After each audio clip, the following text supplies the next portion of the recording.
substantial period during the late summer where we had to talk about technical difficulties. Well, you know what? God.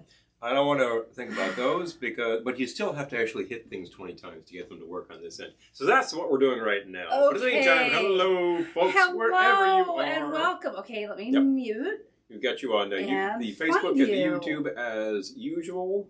Everything seems to be working. Cross fingers.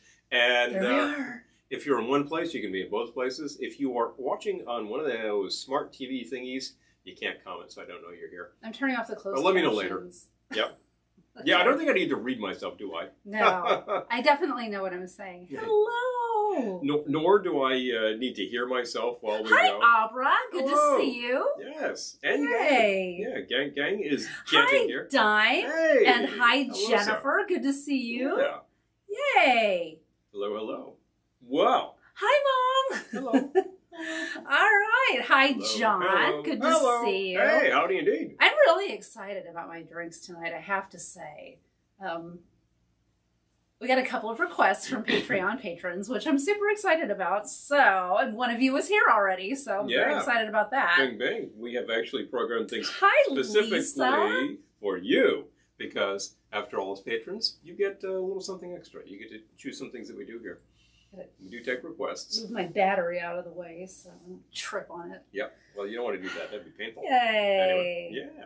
Awesome. Hi, Gettysburg, ma'am. Before we went to, what was it? Those aren't pillows. Exactly. Those aren't pillows. I was watching that today. Actually, those aren't pillows. Whoa! Get out there to talk with the bear. How about that bear? Hi, Errol. Yeah, the bears. Yeah. Mom, Jennifer over on YouTube says hi, by the way. And by the way, yes.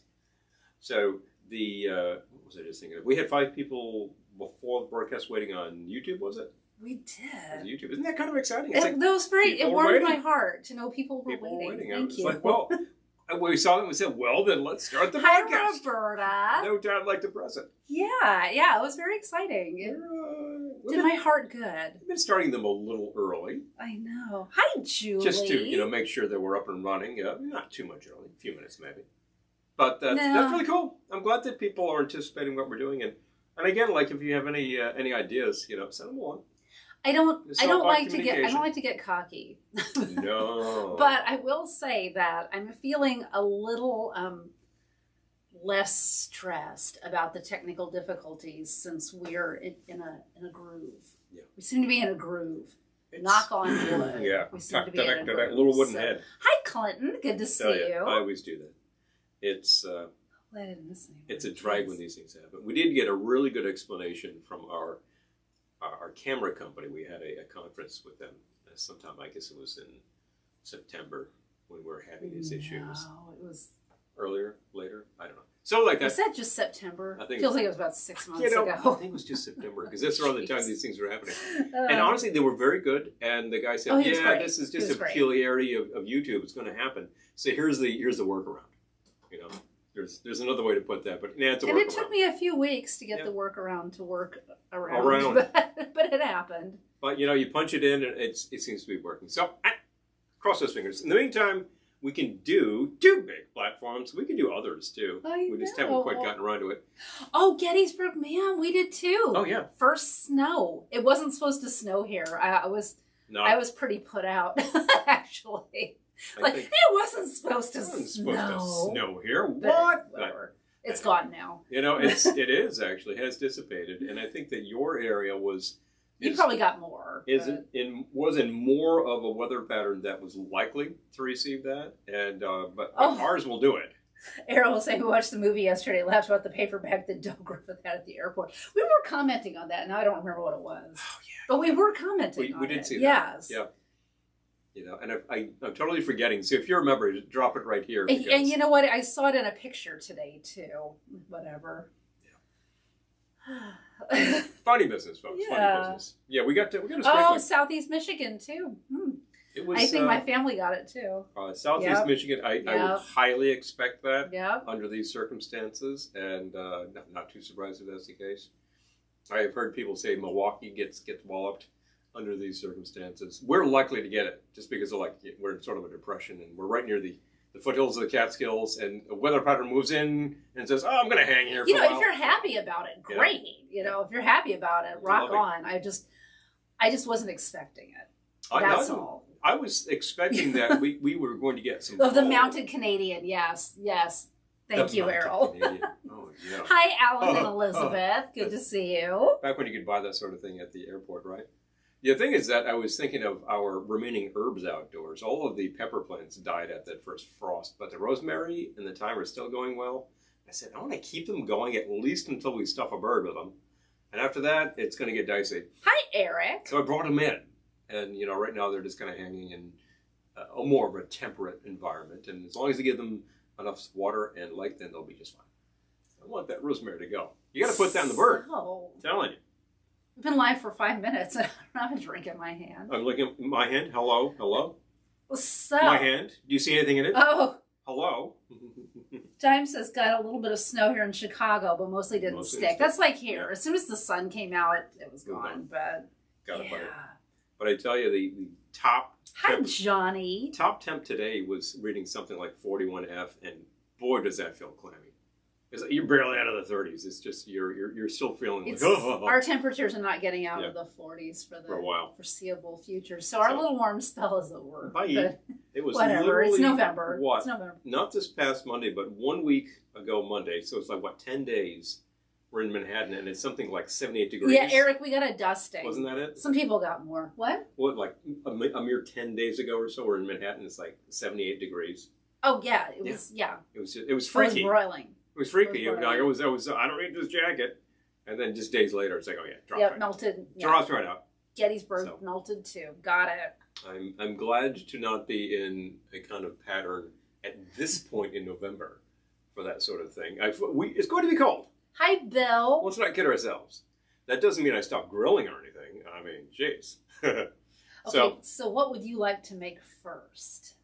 I'm trying to get the order here. You know what? We had a request from one of our correspondents here for some hot buttered rums. Yes. Well, there's a couple of good classic ways to make that, and then there's 1 billion variations. I'll give you a couple of classics.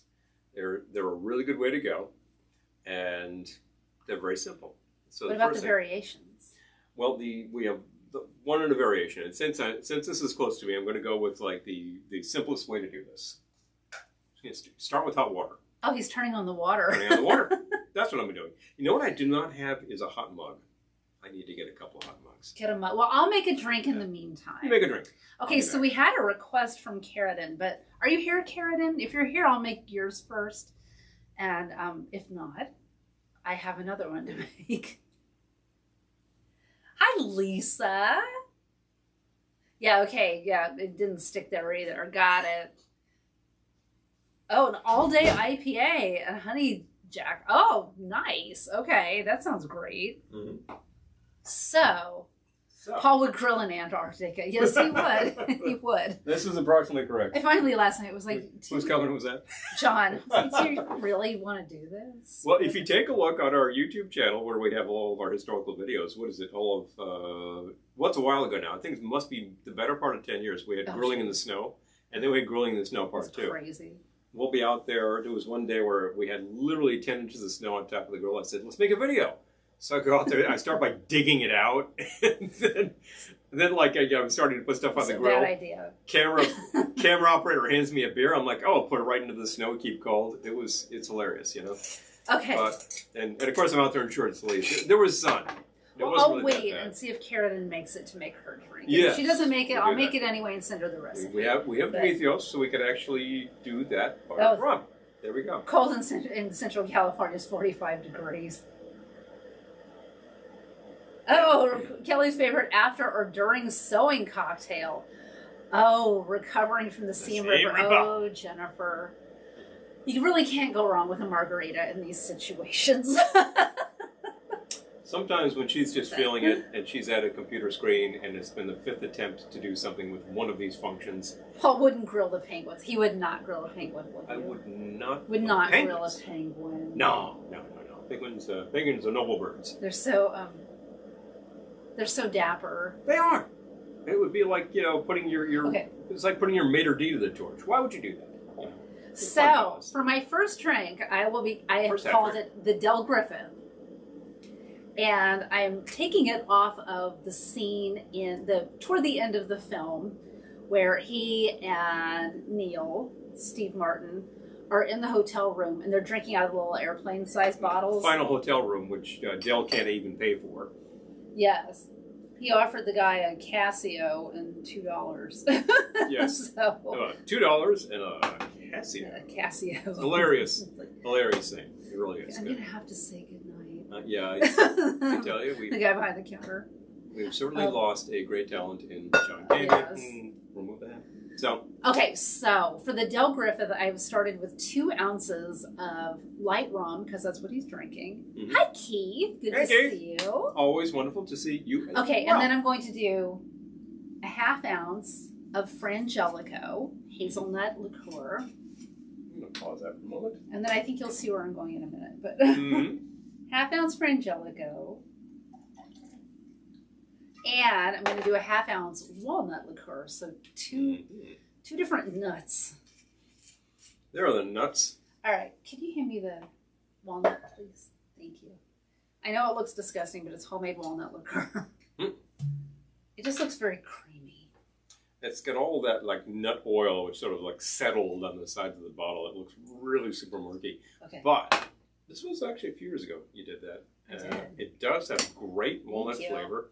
And I think it's about 40 proof or so. So it's got some staying power, which is nice. All right, I got it. I can go back to the comments. It's also sticky. Penguins are always dressed for dinner. Yes, yeah, Lisa. Seriously. Always dressed for serving. Wait. Oh, jeez.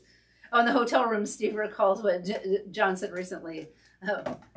Opposite drinking to forget. Yes. Mm-hmm. Okay. 3/4 of an ounce fresh lemon juice. Focus, Kelly. Okay. 3/4 of an ounce fresh lemon juice. And 5 dashes cranberry bitters. Mm-hmm. That's a fun place to be. I think this will be very Thanksgiving-y. Thanksgiving-y. It might be on the menu next week. Well, I think I'll take one. I'm going to try it, and we still have plenty of all of the ingredients to go in it. Frangelico, Eric says yes. If we're not quite on top of the day, if you're saying to yourself, hey, cranberry bitters, where do you get those? Where could somebody get cranberry bitters? You can get them on Amazon, I believe. And are they on our Amazon? I don't remember, but if you enter Amazon through our store, we will get a, I'm like reaching for it and not looking. Yeah. And just skillful. Like this. Yeah. Got it going on. Yeah, if you enter through our store, we will get a commission whether or not you buy anything from our store. But I will go in and look and see if they're in our store. But you can also order them from Kalustyan's in New York City. Mm-hmm. Definitely. But go Amazon, we'll get a commission. It's a little bit. So it's going to work. And I find that the trend is... Yes, Ken. Yes. John was saying... those aren't pillows. How are those bears? Ken mentioned the same scene over on YouTube, John. He was like, how about those bears? How about those bears, indeed. I would love a chilled glass, please. Would that make your drink taste 73% I think it better? would. I think it would too. Oh, yes, Gettysburg Man. We did see that the Christmas Story house is for sale. And hi, Peter. Yeah, there you go. Oh, and Fred Astaire. Yes. Oh my gosh. Okay. Yeah, Peter. Okay. Yes. Some of the movie's actors are attempting to buy it. That would rock. That would be fantastic. Okay, straight into the actual house, of course, is a museum when people come to see them. And there's actually a museum across the street from it that has all the props from the movie. You will. Okay. Oh, sure. I'm going to garnish with a twist. You got a sidecar going on over there. Okay. Garnish with a twist. Right. Nope. Missed. Yes, I've got extra. Bonus bet. Excited to try this one. Here we go. All right, you can try it first. Okay. Sure. Glad to. So this one again is called... Del Griffith. The Del. Here's the Del. You know, Del would probably like this a lot. Oh, yeah. You're going to like that a lot. Nice balance. 2 different nut liqueurs. They're not exactly fighting each other. They're complementary. And, you know, it's a little subtle. You take that, you're like, what's the liqueur in there anyway? It's got the sweetness. You're not quite sure the flavor. But I think that develops after a while. That's the thing, like the oiliness of the nut liqueur. will come out. The oiliness. That makes it sound wrong, but it's really good. I love it. It's not like, it's not like there's a shot of oil in there. It's just, I feel like nut flavor. I did the light rum because that's what he was drinking. He was like Jamaica, man. But anyway, that's why I chose it. But you could do this with bourbon. I think that would be bourbon would be good. Amber rum. If you wanted to go dark rum, that would probably tend to like motor over the other flavors, but it wouldn't be bad. So anyway, I got to get something going on too. You do. Since we have Mr. Demetrios, let's actually get the hot butter. I happen to have a heat-proof mug. Now, you get all sorts of mugs. There are ones that actually say, I'm making some smaller ones because I'm making one in a variation. I don't want to have too many of these, just enough to demonstrate. You can see mugs that also say Irish coffee that are probably heat-proof, stuff like that. Real easy. So we're going to start with, let me grab an ounce of best form of travel. Could you pass me the amber rum? I would say boat. Not if we get above planes, trains, and automobiles. I would say boat. We go with Mount Gay. If you have another amber rum that you like, that's not a bad idea. If you have something that's been sitting in the barrel for a while, it's not a bad idea. I wouldn't go crazy. You're putting a lot of other stuff in there. What would you say is the best mode of transportation? Me? All the towels were used up. We stayed in a hotel room recently, Ken, that had like hardly any towels. Yeah, it was kind we of were fun. only there for one night, but I kind of thought of that film. My favorite mode of transportation would probably be airship, although I've never actually flown to one. Clearly, that's a great way to go. But yeah, Zeppelin. Take the Zeppelin. Now I can give you this. So there we go. So thank you. This is a very simple thing to do. Your simplest way to make a hot buttered rum. Okay. Here we have. Hi, Laura. Your shot of hooch. If you have a taller mug, use a full shot. I used 1 ounce because it's a small guy. Hot water. This happens to be boiling. Doesn't need to be boiling, but it's a little. The air temperature in here will get this down to reasonable. I'm about to go grab my sweater. In no time. So cold. Hi, Rainey. And your last bit. Oh, Rainey, I did not make these. I make a lot of our. Actually, I think most of our matching outfits I've made. Yeah. But these were not. We found a friend had these, so we bought them from him. But yeah. Oh, thank you. Yeah, I'd love to show you all of it. It's moving the camera might be an issue, but yeah, it's long. It's full length. Is this actually? Or is this the buttery stuff? We have both. I think this is butter. Okay, just making sure I got it. And then I was gonna say we also have plant butter. Drop in a pat of butter. I'd use the plant butter, but yeah, you can do whatever.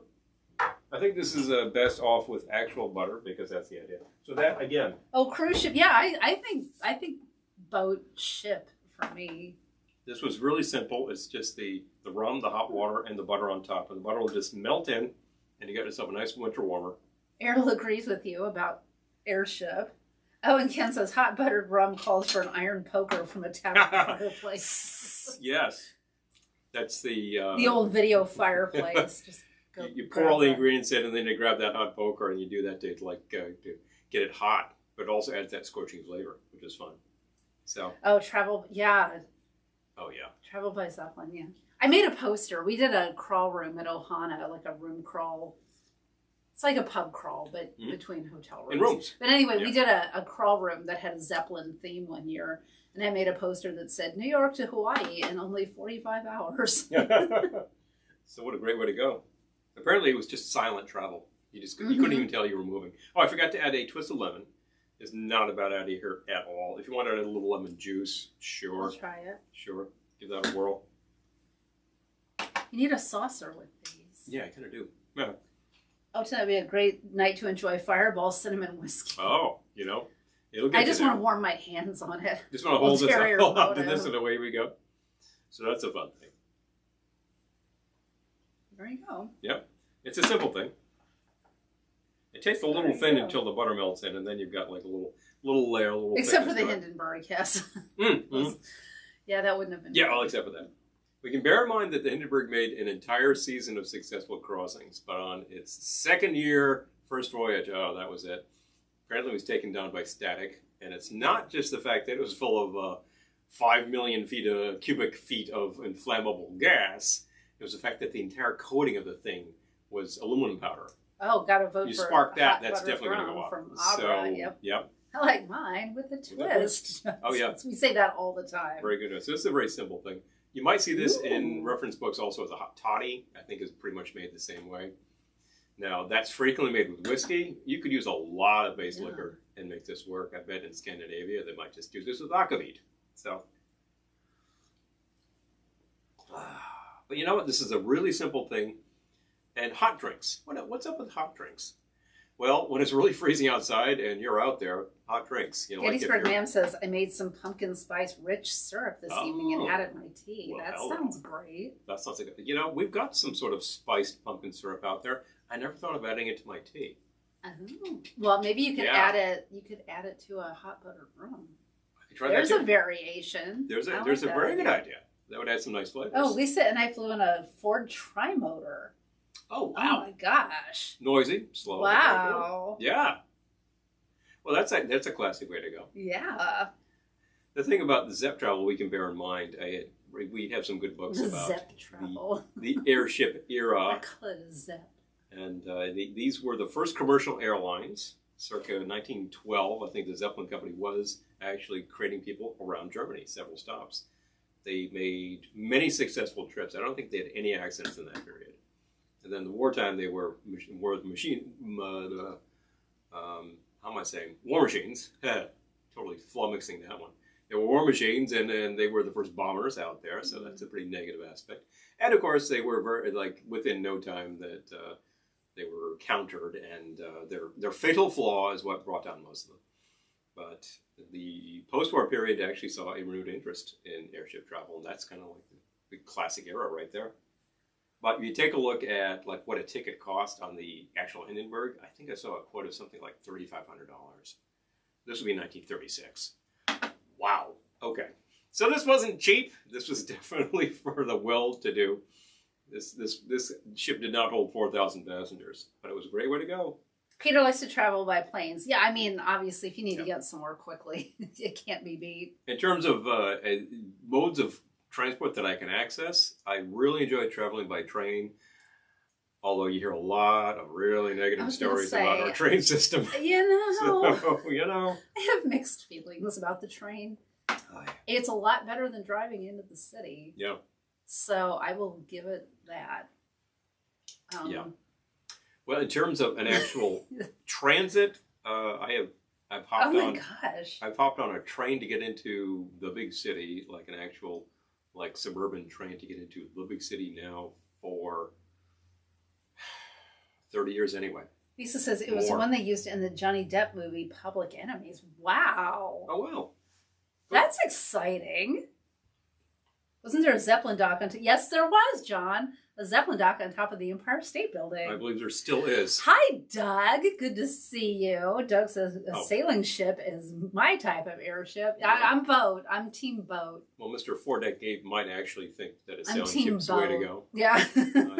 I will say that at times I've had the option of taking a subway or a ferry to get to my place of work. And the ferry, at least during the summer, the ferry was by far the superior way to go. Yeah. It was just wow, it's just the sights are unbelievable, the fresh air, sunlight, it was just great. At about 8:30 in the morning when I was hopping on that. As long as it doesn't derail. Exactly. It was just brilliant. Really amazing. So. Oh yeah, I haven't taken Amtrak that much. We commute into the city via train. Yeah. Which is usually great. When it's great, it's great. When it's great, it's great. And when it's not great, it's a total disaster. It's a total disaster. I've basically found total disaster. One of two extremes. It's either quite an easy trip or just terrible. So that's actually to be borne in mind. It is, I believe, the second oldest transit system in the United States that we're riding. So there's going to be some bumps. And we're riding on sort of an auxiliary part of that anyway. So. Oh, so, okay. We tried... we have tried these, right? Well, we tried, warm drinks. Oh, yeah. We've tried them, not in warm drinks though. We have a Krupnik. Oh, no, this is a Krupnikus. Oh, we have a Krupnik that is a honey liqueur, I'm going to think that like Kropnikus would probably involve a shot of that. That would work in a hot buttered rum. That would work in this too. Yeah. Do we have some down here? Yeah, it's in the DVD. You want to access that? Sure. And I'll dose this up. Variation number 1, immediately. The simplest thing you're doing is your base, you fill with your hot water, pat of butter. Boom, done. I added a lemon twist because I just wanted a little bit of that like lemon flavor in there and seemed good. Here we happen to have a friend made us a gift of the Krupnik honey liqueur. Now this is fun on its own, just as a shout out. And if you just add a little, I'm going to put in maybe ½ ounce. Oh, Peter, I don't think I've ever had a layover in either of those airports. You say Philadelphia or Charlotte.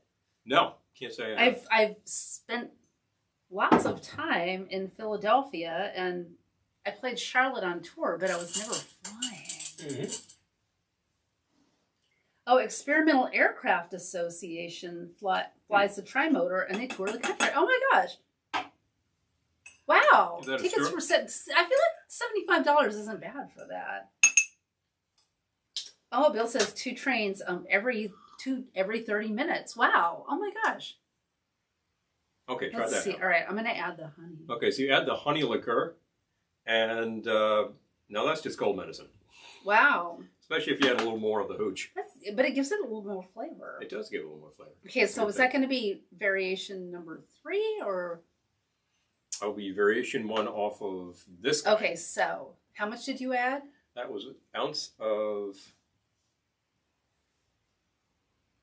½ ounce of the Krupnik. Okay.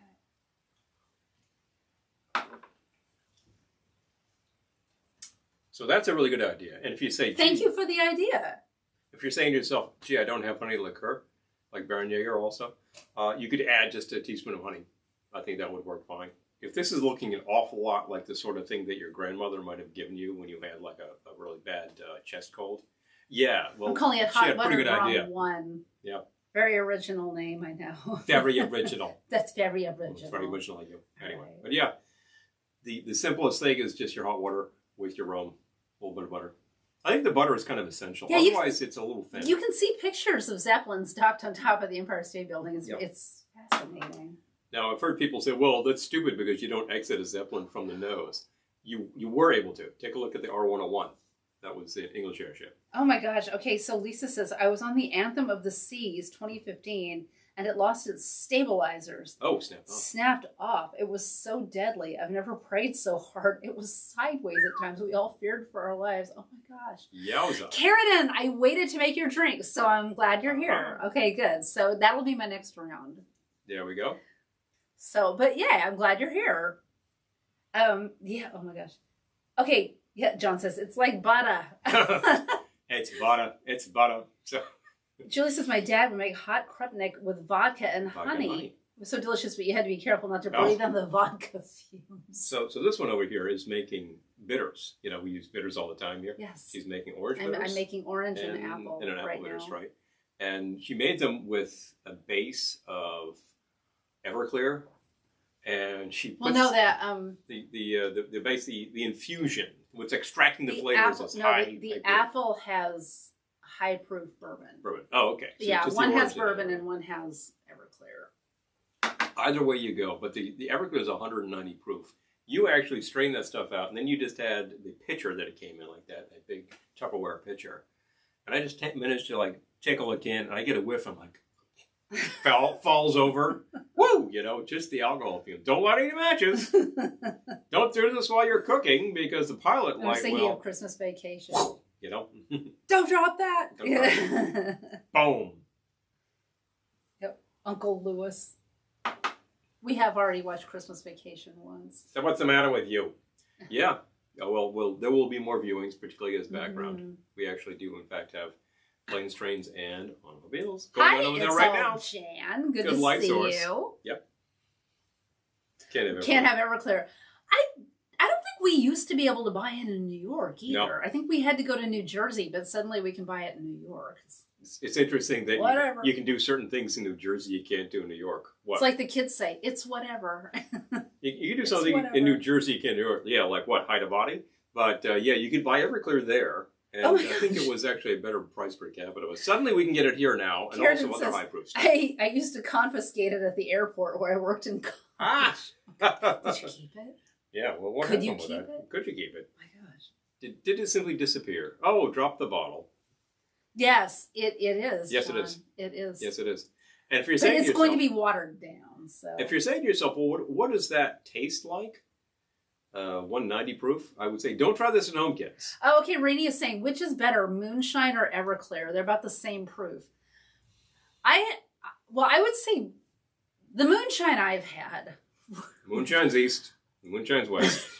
But in her cellar, I know where the moonshine's best. Yeah. Anyway, funny man. I would say that the moonshine I've sampled, I feel like they at least made an effort on flavor. Mm-hmm. It's not necessarily something I would reach for, but I feel like they at least tried. Whereas Everclear, which I have also tasted, watered down. Because one time Paul gave me a blind taste test, and he set up different vodkas, and one of them was just cut Everclear. Cut it to proof, and it's just vodka. And I said that the Everclear with the water in it tasted like a can of frosting. Bizarre. Maybe it was the water. I don't know. At the end of the day, the alcohol should not add any flavor. Certainly not at 190. Gettysburg Ma'am says, I have also watched Christmas Vacation and A Christmas Story, even though I swore I wouldn't.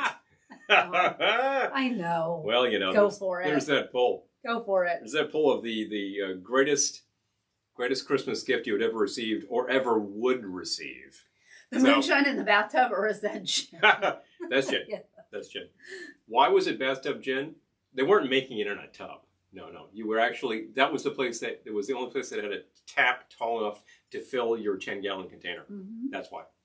Because you would put some like really high proof stuff in there, infuse it with all of your botanicals, right? Pour that off, and then you just have the high proof stuff with the flavor. You have to cut it down to strength.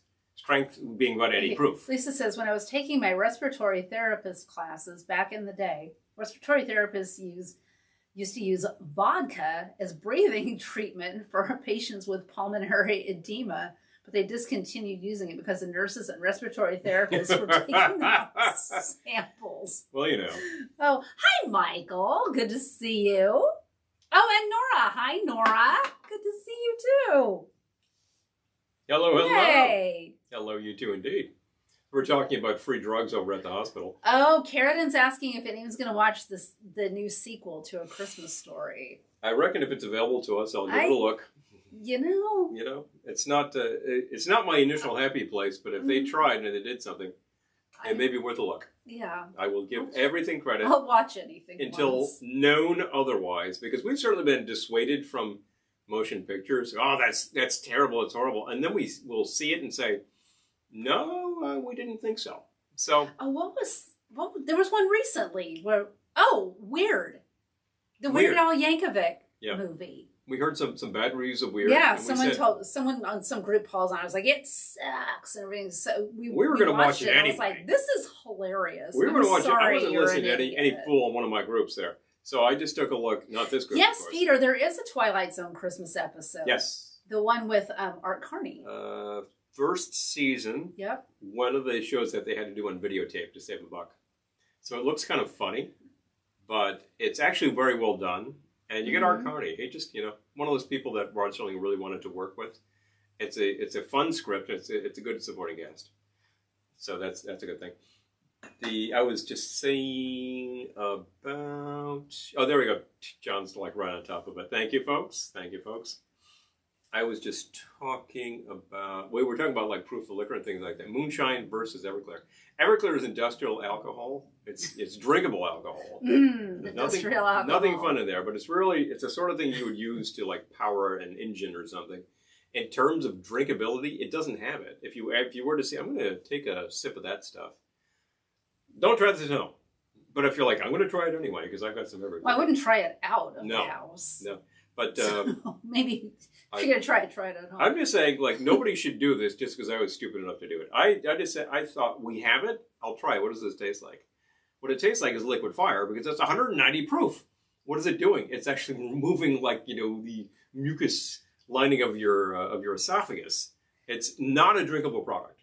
But if you cut it down to say 100 or 80 proof, suddenly you've got something that is just like a vodka. Yeah, it's all Jan. It says, I thought it was hilarious. Yeah, it was funny, right? Like, they make it, it's made with like every rock biography trope in the cliche, book, which is hilarious. Like every cliche, they just, everyone you got going. Hi, Dean.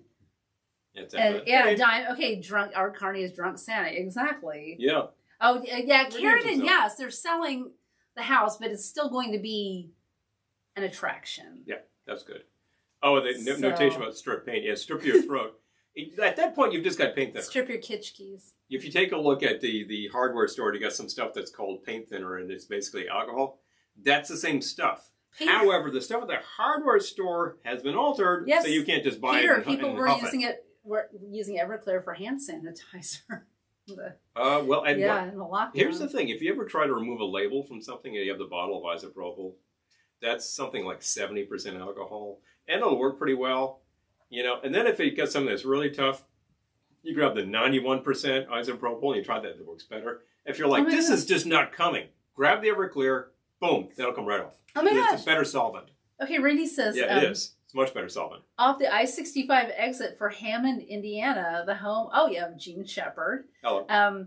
Has displays out every year with swag for sale and miniatures from the movie. Hello. We shot a video at the house, and that was just one of the most fun. Gettysburg, ma'am, yes, we will go live next Wednesday. My family will be here. We'll be able to pass out a few drinks, so we don't pass out. I don't know if it'll be as long as our usual Wednesday, but we'll do it. We're game. Hey, we've done this for years. We'll have the fam here. Our pre-celebration, and this way we can have other people sampling things. It's like Goo Gone. Yeah, it's like a biography parody, Dean. Exactly. It's hilarious. I thought it was hilarious because it's so obviously not real. Now, so on the subject of versus the moonshine, I think a lot of moonshine, particularly if you have a pot still, is going to come off of there at about 160 proof. Depending on whether the manufacturer of said illicit product wants this to be a clean tasting product, he's going to toss the heads and the tails and just give the heart of the liquor. And you'll just have a high proof stuff. Off of a pot still, it'll have much more in the way of flavors, congeners. You still want to cut that because 160 is pretty rough on the system. But if you did cut it half and half with some water, you would have some pretty decent vodka. Casey. So that's the thing. Hey, how you doing? Well, we'll make it fit. Oh, yeah. We'll make it work. Problem. The gravy can't happen until day of, so it's fine. It's just fine. She's been making things already, so they're already in the freezer. So, that's ready to go. Thank you. We will make all the stuffing. The cranberry's already done. This one's been pretty productive over here. I got a bunch of stuff in the freezer. I'm just saying. I got a bunch of stuff in the freezer. But, again, Everclear versus Moonshine. One of these is an industrial product designed to, taste designed not to be used. Cut it to strength and you got vodka.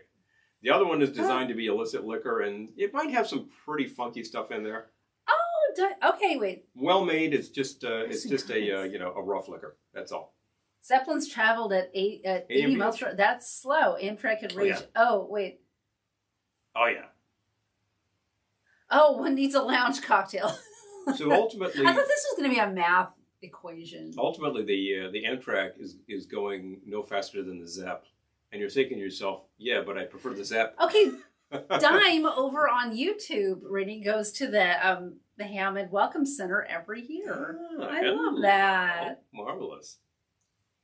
Oh, Lisa says, I use 91% isopropyl in several gel fuel fireplaces. Oh, yeah. I borrow the Crimson Fish. Oh, my gosh. Yeah. Well, that's the stuff. Yeah, it will burn better. And if you happen to thank you, Gettysburg, ma'am. And 91% is coming at 182 proof. So yeah, that's what you would use. That's exactly chafing fuel. Because if you buy the can at the hardware store that says chafing chafing dish fuel. Gee, trying to speak over here. That is actually basically going to be Everclear. So that's ethyl alcohol versus isopropyl. They'll both burn pretty clean. And the blue stuff in the canister, your Sterno, that is just gelled ethyl alcohol. That's it. Oh my gosh. Okay, Karen says, yeah, U.S. rail goes no faster than it did over 100 years ago. Alas. My friend from China is very excited about their new high-speed train. I bet. You know, China, Japan, like any of these places which have a more recent rail system, they've been able to build it so it works better, works faster. Peter, you got to let us know if you're going to the parade. Yeah. Yeah. Okay. Says there's a great Chinese restaurant around the corner from the parade. Oh, where? Yeah. Where? Let us know. Let us know. We're in the city all the time. Be interesting. Cornbread dressing. Paul makes a cornbread dressing. This has to be a back of the box formula. I can't tell whether this was something that came from his mom's recipe, a Jiffy mix, or from what used to be Uncle Ben's, now it's simply Ben's wild rice mix. But it's like literally 1/3 cornbread, 1/3 of the wild rice, and 1/3 pork sausage. You fry the pork sausage so it's all done. Some onions, some celery. Throw it all together, and then you throw in some Bell's seasoning, and that's it. Oh, Karen it's really good. Chinese food now. No. No, me too. Would you look at that? I know. Oh, favorite scene. Oh my gosh, YouTube is so weird. The comments that make me moderate. Oh, jeez, for Pete's sake, who got allowed? Lisa says, it's colorful, Paul, so as a Profile 91 is beautiful, but I'd rather use it in a well-ventilated area. Yeah. Oh, yeah. I've actually found that when you use the chafing dish stuff, like when you use that in a fondue pot, when it starts getting low, like my eyes start stinging like mad, so it must be like the end of the alk is giving off some nasty stuff. Oh. Gotta be careful. Otherwise it burns clean. 6th? Oh, Peter, we're there all the time. Yeah. So. Okay. We're going to need some details. Let us know. You can always drop us a message. You've got my number. Interested to know. Oh, Gettysburg Ma'am. I want to hear how it goes. Okay. Oh, how many people are Chinese? Okay, his family used to do it on December 26th. They did a Boxing Day Chinese. It was like everybody was like all tired out after like all the presents and the big bird and everything. They would just order in. And it was all of the standards. The fried rice, those little fried shrimp, this pork spare ribs, the usual suspects. And boy, did that look good. I remember thinking at the time, this is awesome. That's a great idea you're doing there. And I never joined in because we would always see them like day of and we were late for that. So, but I think it's a tradition maybe we should actually revive. We have a poo-poo bladder, just saying. Well, on the 26th, we kind of have plans, but maybe New Year's Day? Maybe New Year's Day is a good idea for that, hey. I like that idea. I like it myself. So anyway. So I am out of Lisa says, I just made cornbread and orange-infused layer cake. Wow. Ew, that sounds good. If you want to drop that formula on us, I'd be interested. Mm-hmm. All right. You want to make something, or should I? I would be very glad to make something. Okay. Now, which one of our correspondents was asking about vodka drinks without the vodka? No, cranberry without. Oh, you're doing one too. Oh, Karen, and we're doing 2 drinks for you. Big special Okay, tip. all right. Well, I'll let Paul do his first. Mm-hmm. You're getting 2 for the price of 1. Here we go. We need to do another. Oh, we have another hot buttered rum here too. Yes, we do. I'm taking a pause from the hot butter. Okay. I will want hot drinks. All right, again. Diane, we're going to do it again with the cider. Hello. Mm-hmm. I think we should do spiced rum for that, though. We certainly could. You could have also done for spiced rum. A dark rum for the one I just made, just with the hot water, and I think that adds a ton of flavor. Should I go get it? Sure, if you're thinking about it. Go get it. I will start quoting what we're doing. So this is a little something that I'm calling Metro. I was going to call it Metropolitan, but I think there's a drink called the Metropolitan. You could think of it as a Metropolitan if you like, that's fine. Now, I'm sure I have here we go. Pony in a shot. Where's my pony?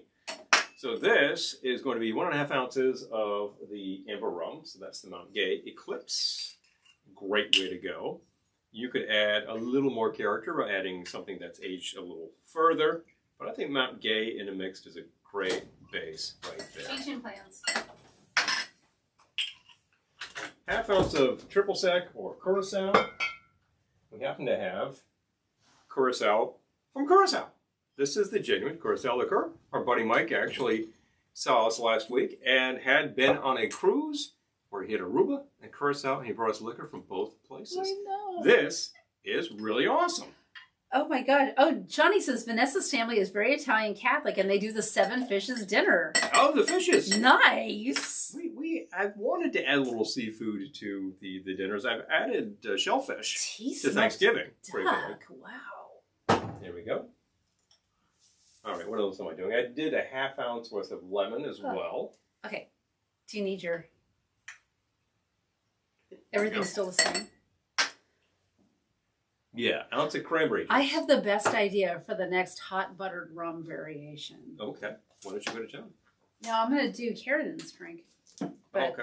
But I was thinking the Stiggins. Oh, that's an excellent idea. The pineapple plantation rum. Try with the cranberry bitters, please. Thank you. I'm going to modify this a bit by adding cranberry bitters. 2 dashes. A good way to go. I'm actually really adding some color, but it's also adding some bitter, which is nice. Put that right in back of you. Oh, Karen says, I've never heard of the 7 fishes dinner. I never heard of it either until I met Paul. Well, my family never did it. His family didn't do it, but you. It was, you know, there was. They were Catholics. There was plenty of that action going on, but it was always just like a roast, a ham, or a big bird. That was it. Not big bird, a big bird. Bird.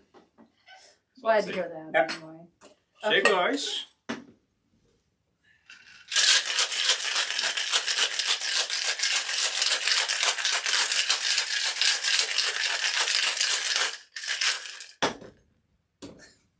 I like that final. Was very insistent. Final joke. Was very insistent. Straight into a chilled cocktail glass.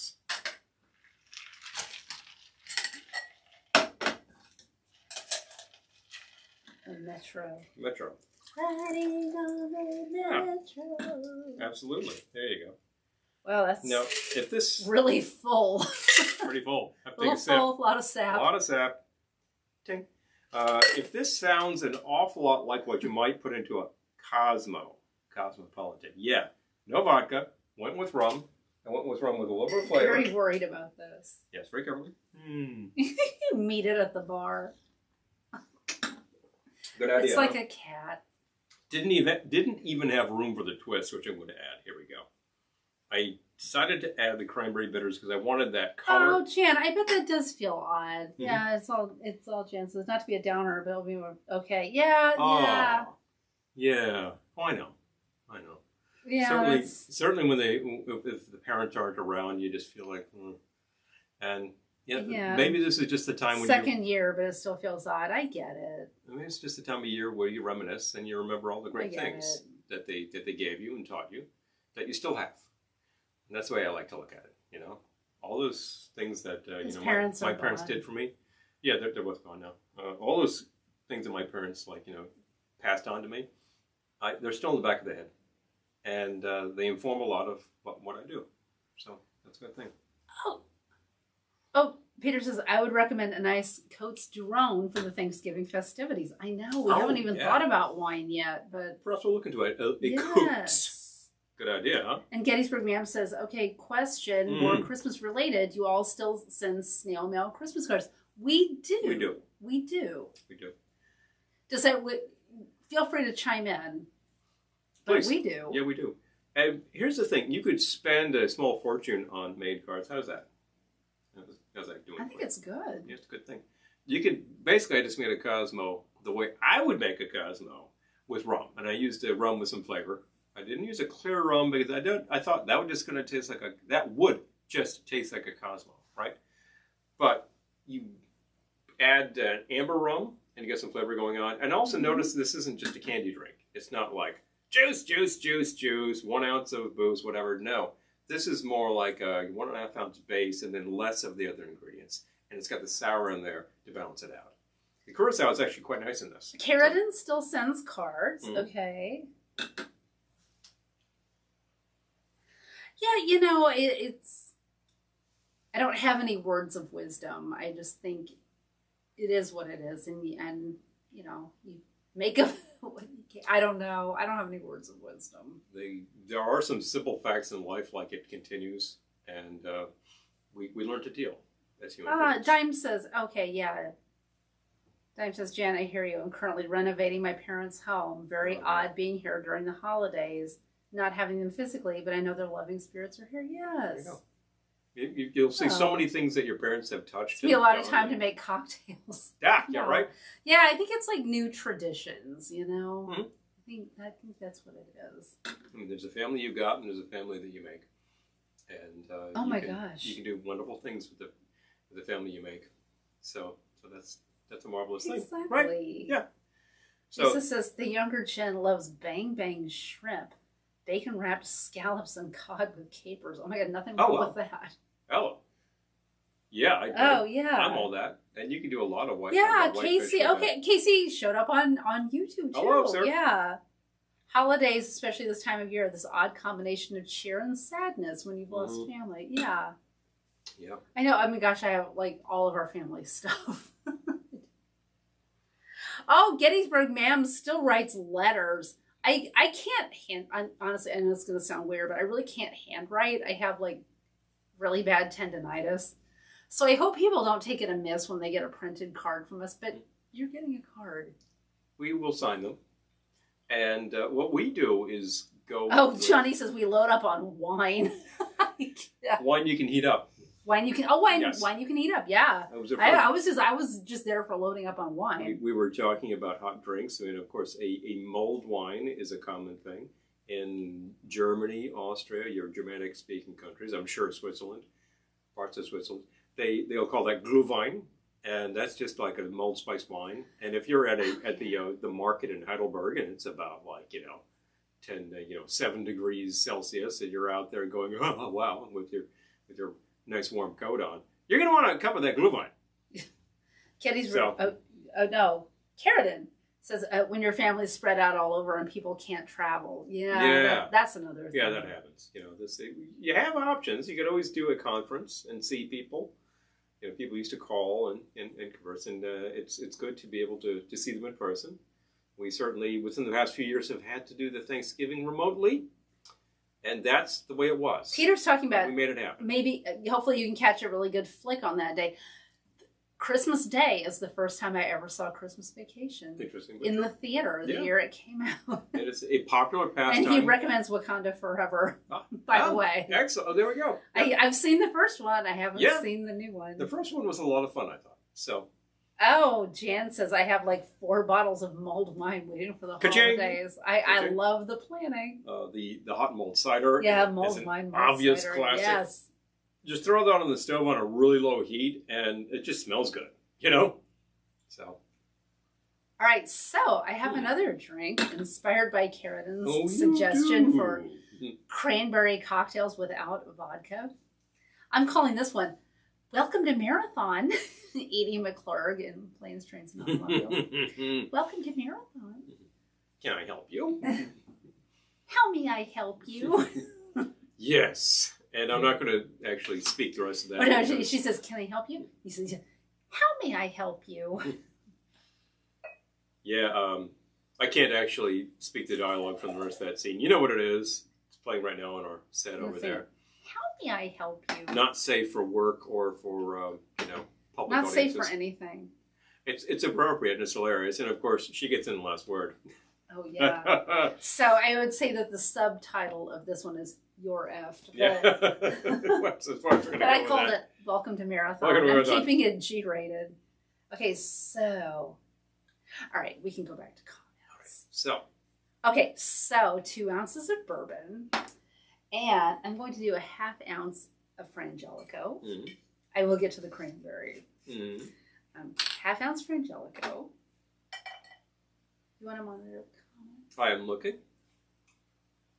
Way to hit up some French reds. Oh, that's a good idea. Oh. Well, stovetop in a pan is a classic. Way to go. You could do a chafing dish. That would require you to have a chafing dish. You may not have such an appliance, although they're easily come by. I'll take the cranberry juice, please. Yeah. Okay. This is actually just a it's actually cranberry cherry, but that's fine. It was just like a cranberry cocktail kind of thing. And it's all juice. I prefer that in one of these cranberry cocktail things. Yeah, after many a drinking session, John says. 1/2 ounce cranberry cocktail. In the immortal words of Bobcat Goldthwait, perhaps, yeah. And a ½ ounce fresh lemon juice. The polite way to say that is, well, we all got a little tight. A little tight. Okay. And I had originally said, okay, I'm going to add. I had originally said 3 dashes of orange bitters, which I'm going to do. Mm-hmm. But you know what? You wanted cranberry, and there's cranberry juice in there, but I'm going to beef it up with some cranberry bitters. Where'd they go? Here they are. Okay. Right there. Peter, there is a Star Trek museum in Ticonderoga, New York. Yes. That is actually, well, it's not a museum as much as it is. It's the Star Trek experience. It's the experience. It's a full experience. The experience is Desilu Stage 7. So good. Meaning what? The Star Trek set. The original series set. The detail in this place will make your jaw drop. So it's a different kind of museum because there are no artifacts there that are like original to that. They just reproduced everything. It's crazy the level that they've got in this thing. Absolutely worth the price of the ticket, and it's a guided tour, and you go, wow. It's crazy. If you're a fan, it's really cool to be standing on the set. You know, the one thing you can't do one thing you can't do is film stuff, but you can take all the pictures you want. Take all the damn photos you want. Take all the damn photos you want. Okay, so this was 2 ounces of bourbon, ½ ounce Frangelico, ½ ounce cranberry juice, ½ ounce lemon juice, 3 dashes orange bitters, 3 dashes cranberry bitters. Mm. Let's see how I did. See what you got here. All right. Well, I think you did just fine because I can imagine it. I can imagine in my mind. I can taste it in my mind. I can taste it in my mind. Delicious. And it's wonderful. Riffing off of Christmas Vacation, of course. Yes. I can see it in my mind. And it's breathtaking. You know, when he's trying to get the lights lit. When you're trying to get your lights lit and they don't light, remember, the most basic bit of troubleshooting is mother. Follow the power. Clark, honey, I can see it in my mind. And it's breathtaking. Always follow the power and see where it goes.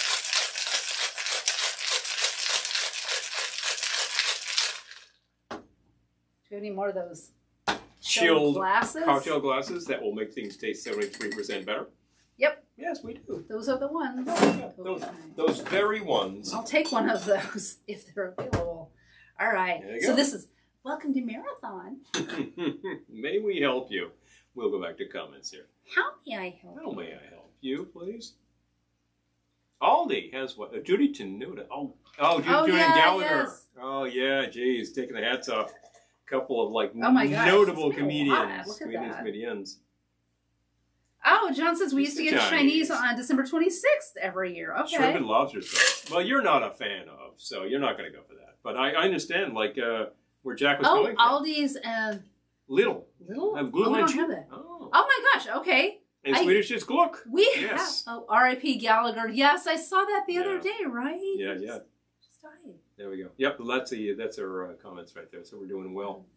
Crockpot with cinnamon sticks. That's the way to go. A twist. You can get like a kind of a premix Gluck. I think it's a powder mix over at IKEA, and you add the wine and you add other stuff. I think it's just like a spice mixture that really makes it because it's just an infused wine. That's all. And I know I have heard from somebody who was actually Scandinavian, worked with this young man at one point, who said it's actually pronounced Gluck. So there you go. Hi, Philip. Hey, Phil. Good to see you. He's already stewed. All right. Already stewed. That's right, mate. So I'm going to have to go to Aldi's, Reenie. Yeah. Oh, my gosh. We do have an Aldi. We don't have the other one. Lisa says I'm giving her curtain rings for Christmas. You like in the movie where he makes a small fortune selling curtain rings as alternate items, as jewelry or whatnot. Pretty fun movie. Does Star Trek have a Thanksgiving episode? I don't know. The original series, as far as I know, no. Also does not have a Christmas episode. If you go TOS, DS9, any of the newer series have probably it's so branched good. out into So the doors go shh when they close and open. Yeah. It is so good. It's really amazing. It's absolutely astonishing, the level. They do have some original uniforms and costumes. out in the in the lobby. You were saying that they don't have exhibits, but in the lobby they do. Yeah, I'm totally wrong. They have a whole exhibit of Star Trek toys and things from back in the day. Like the Star Trek game. Oh, like it's all Jan. Okay, thank you. Phaser game. No, Jan says, bought my husband a bottle of George Remus bourbon for his birthday. Oh. If you're a Boardwalk Empire fan, you know George Remus is pretty smooth. Okay, because that's on Ibotta. And I haven't added it to my queue because I hadn't tasted it. But if that's a recommendation, maybe I will add it and get the rebate. Oh, we'll check that out. Also, it's on Ibotta. We'll check that out. That's fun. We, of course, had a bottle carrot of and mull stuff in the crock pot. Oh, yeah, Peter, if you have a crock pot, that's a really easy way to go. It's really low heat. That'll do exactly what you need without boiling it over. And if you don't have a crock pot, you could get one really cheaply. Hold on. I've got... Oh, yeah, big food donations. I know, we're trying to figure out what to do with a turkey. We have a spare turkey. In fact, we have 2 spare turkeys, but we have one that we could actually dispose of. We're trying to find a food pantry. We're going to look into a food pantry because you know what? There are places, or your local church will actually do Thanksgiving dinner or whatnot, and they need turkeys. So what the hell?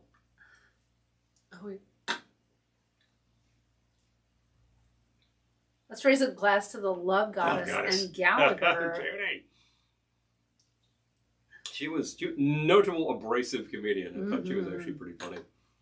I know. And they both recently played accordion. That brings us right back to Weird Al. Boom. So there we go. Katie's Red Ma'am says, I remember my father watching Benny Hill, but my mother would make us go to bed when it came on.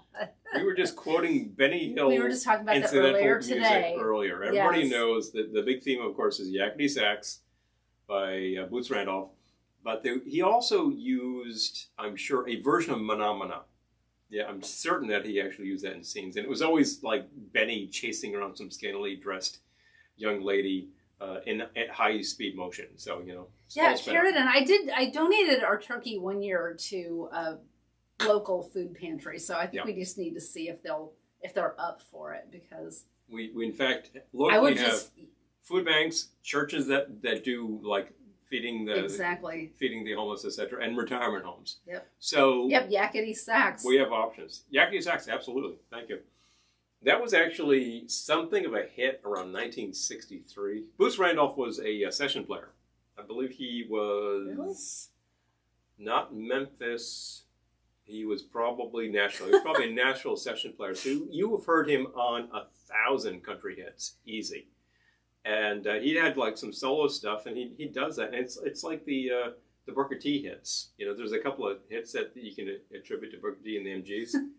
And, great. They're good songs. But you've also heard these guys on 10,000 songs out of Memphis because they're the house band.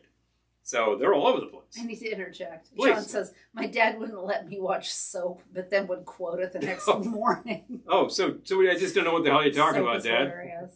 All right, I'm going to bust this and get some cider going. Oh, John's asking, have you seen the epic rap battles of history with Weird Al as Isaac Newton? I have not.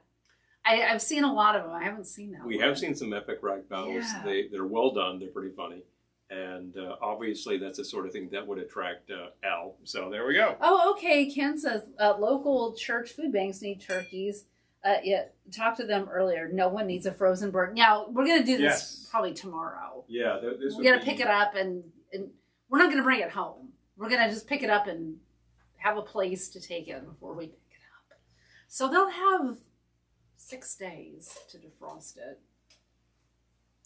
Yeah, they were happy to see it when I did it before, but I don't, that was before the pandemic, so who knows. But I'm sure it will find a home. Rainey says I had to sneak over to a friend's house to watch Soap. Oh my gosh. Oh, he goes up against Bill Nye. All right, that sounds worthwhile. There's a couple of science guys for you. All right, we got to figure out the turkey tomorrow. All right. Well, this is actually very true. Nobody needs a frozen bird day up. You can't do anything with that. You can't even throw it in the hot fat. Deep fryer, not going to work. Oh, Karen says, we hid under the couch when my dad watched Bond movies, but somehow we always ended up in bed the next morning. Aww. Oh, that's cute. I love that. The funny thing is we would watch Bond pictures when they were on, and it was just what it was. I distinctly remember like stuff like Dr. No and Spy Who Loved Me. That was on TV all the time. Got to be the absolute top Bond opening, I got to say, that one. Dime says Boots was like the sax player for everything, like Steve Gadd's drums on 1,000 different albums.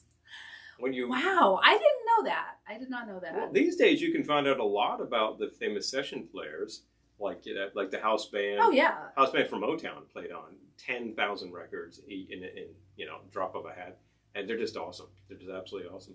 The Wrecking Crew.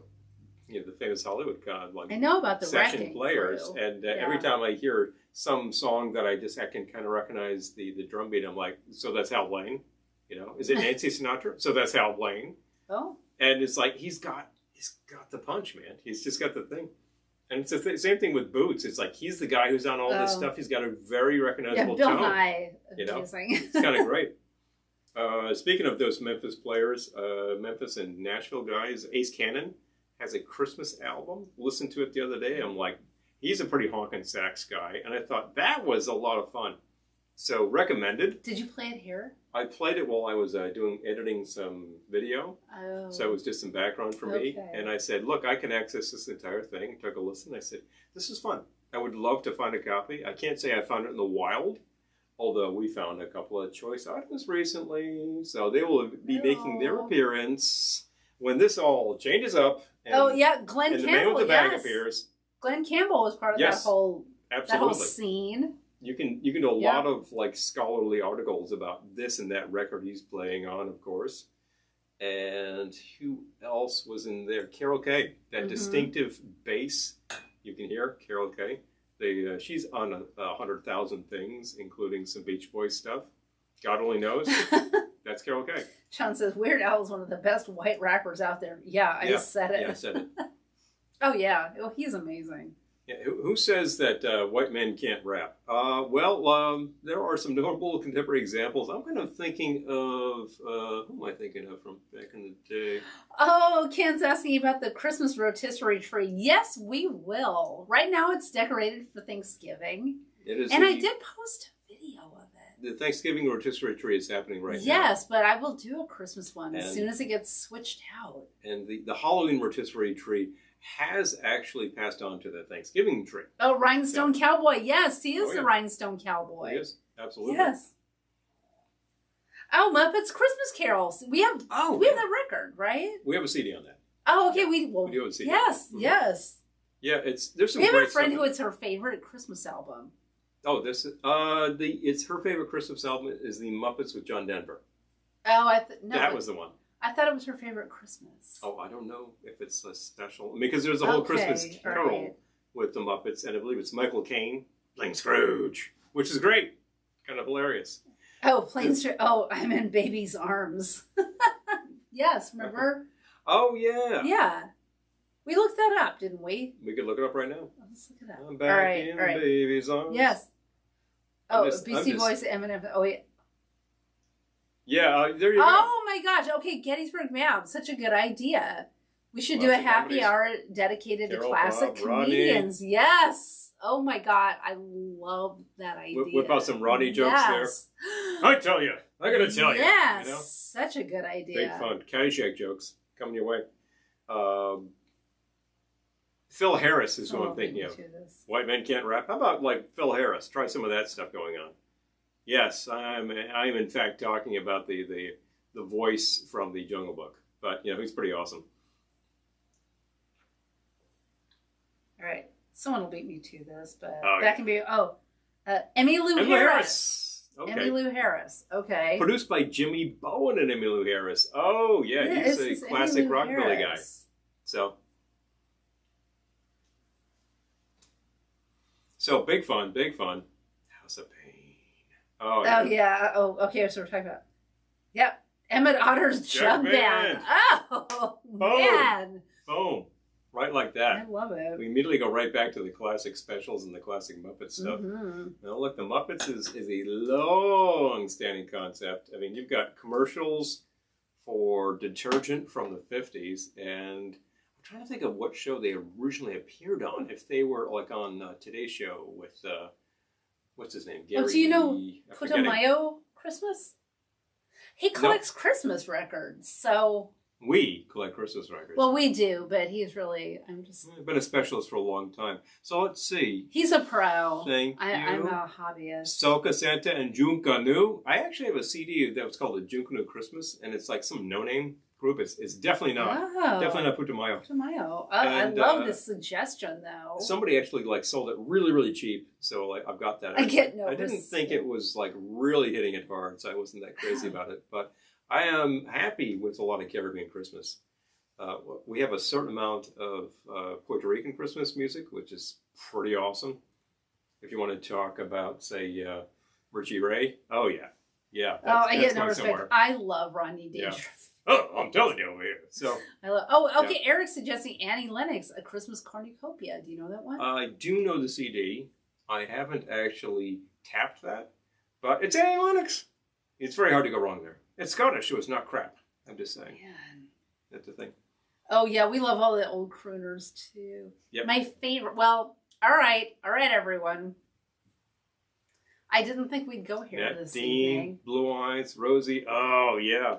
I didn't think we would go here this evening. But you know, I'm going to bring it. You just end up back at the Christmas music. Oh, Soka Santa is funny and rides in a beat-up Chevrolet. Oh, you got to look for that. Big fun. Okay, so top Christmas albums. Normally, I would wait until after Thanksgiving to do this, but we've already started watching the specials and the movies, so we might as well name check a few things. Last night we watched. Go on for a while. Last night we watched "It's a Wonderful Life." Oh, Coquito! I love Coquito. There you go. Yes. There you go. Speaking of your Puerto Rico Christmas, so good. You've got to have something that's going to keep Coquito. In that hot weather. Coquito is made out of a lot of canned milks.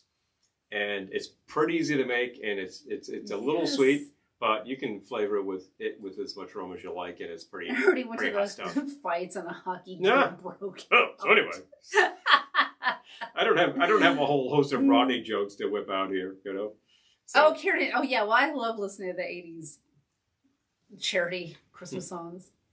Bing Crosby Christmas, yeah. Okay, all right, we're starting to get votes. So Der Bingle has what has to be the best-selling Christmas song ever. Oh, okay, John says Easy Swingle Singers, a good one. Yeah, there's a top 10 right there. Okay. That first Swingles is actually really cool. I have to say Phillips Records. What's your number one? I will share my number one. Oh boy, but I don't know. I have 10 number ones, and that's my top 10. You can say more than one. I can say a whole bunch of things.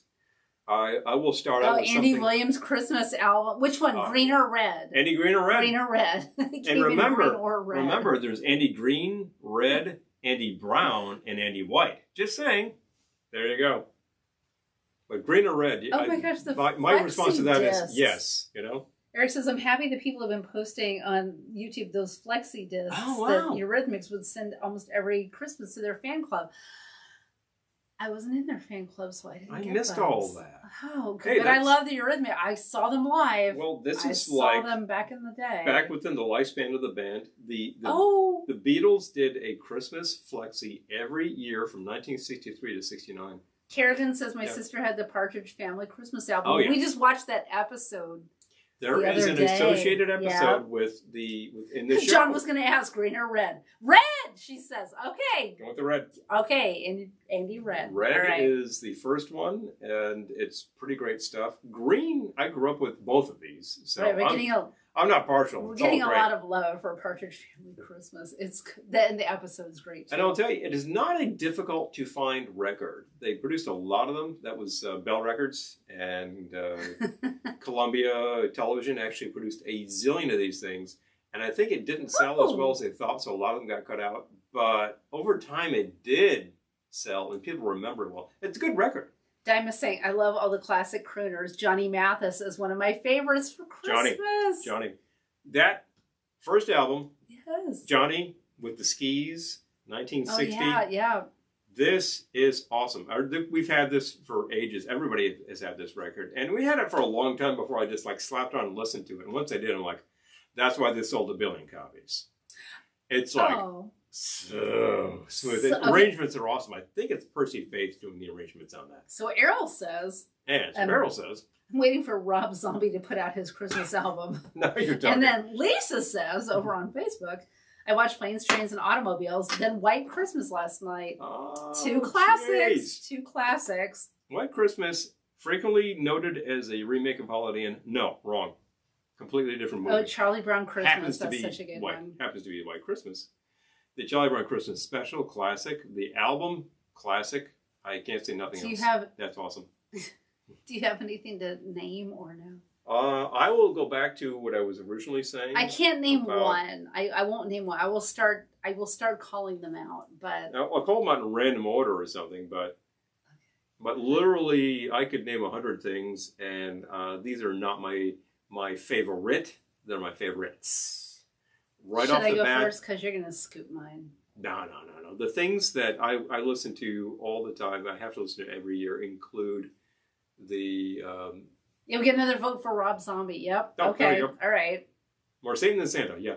The Richie Ray Bobby Cruz Christmas record from 1972 is something of a force of nature. That is unbelievable. Oh, okay, Chan. So we have a special somewhere of the Osmonds. I think it's on the Andy Williams DVD we have, right? Yeah. Yeah, with the Osmonds in Branson. Yes. Yep. So, yes, I do remember that. Yes. Yeah, they're fun. Oh, Firestone. Do you have the Firestone collection? We have all of them. Hello. All right. In my house, when I was a kid, we had the Firestone and the Goodyear, the two tire companies. Okay. Now, Firestone, they both put out... DeFranco family. Firestone did 6, I think. We're getting a lot here. And Goodyear did 10. And then by the time those were sort of coming to the end of their series, then other things were hopping up, like W.T. Grant's did about 8 Christmas records. We're getting a lot of love for Charlie Brown. B.F. Goodrich did 4 Christmas records. All the tire companies did Christmas records. You change your tires, for $1, you get an album. That's what you did in 1967. Some of these are pretty awesome. Also grew up with something... Bobby Sherman. Something on RCA Special Products called Christmas in New York, Volume 3, which has Stephen Eady and Leontine Price and Arthur Fiedler. This is something I need to listen to every year. It's a little, it gets a little heavy with all the operatic stuff, but you know what? It's good memories. So let's actually go with... Duke Ellington, Nutcracker Suite, yes. Oh, yeah. Awesome. I'm losing my voice. Uh-oh. Oh, are you heating up some cider? I am. Oh, he's heating up cider. Oh, yeah, oh... So many good ones here. I knew this would happen. Hey. Hi, Colonel Keg. Here we go. Oh, Tijuana Brass. Yes, so good.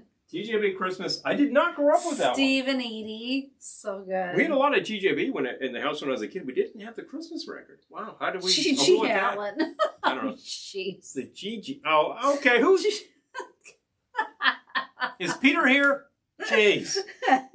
Oh, yes, Elvis. He was just playing the Elvis yesterday. The Elvis Christmas was first issued as like this big gatefold record with like a lot of pictures inside. It didn't sell that well. So if you want to find a 50s version of that, that's going to cost a lot of money. Mm-hmm. It was reissued for 50th anniversary Elvis in the 80s. It would have been about 1986, I guess. And finally found one of these for not crazy money. Not really great shape, but I gave it a good cleaning on the record cleaning machine, and it sounds just fine. So until we find a super clean one, this will do the job. Now, a Hot Buttered Rum Volume 2. You got some... Oh, carrot and good. You got some... I've got the... Spice rum. No, I've got the... Stiggins. The Stiggins. Okay, this is a flavored rum. This will do just great. I was thinking about pineapple flavors. It's a classy flavored rum. Classy flavored rum, anyway. Oh, it's all chances we got engaged in Graceland. Oh, we've been in Graceland. Well done. Okay, so 1 ounce of the Stiggins. Okay, hold on. Is a fantastic way to go. If Diamond's still with us, check this stuff out. He is. He is indeed. Yes. All right, ounce of the plantation. If you have a taller mug, use 1.5. If you want more booze, add more booze. Keeping it easy. What am I, your mom? What am I talking about anyway? I got to help you out here. Come on. So, Tom, okay, wait. So, wait. Well, hold on. What are you doing? I'm doing the hot buttered rum. No, I know, but what? How much of the Stiggins did you use? 1 ounce. Okay. Yeah. Stiggins. You can keep making it. I know, but okay. Fill it with your hot cider.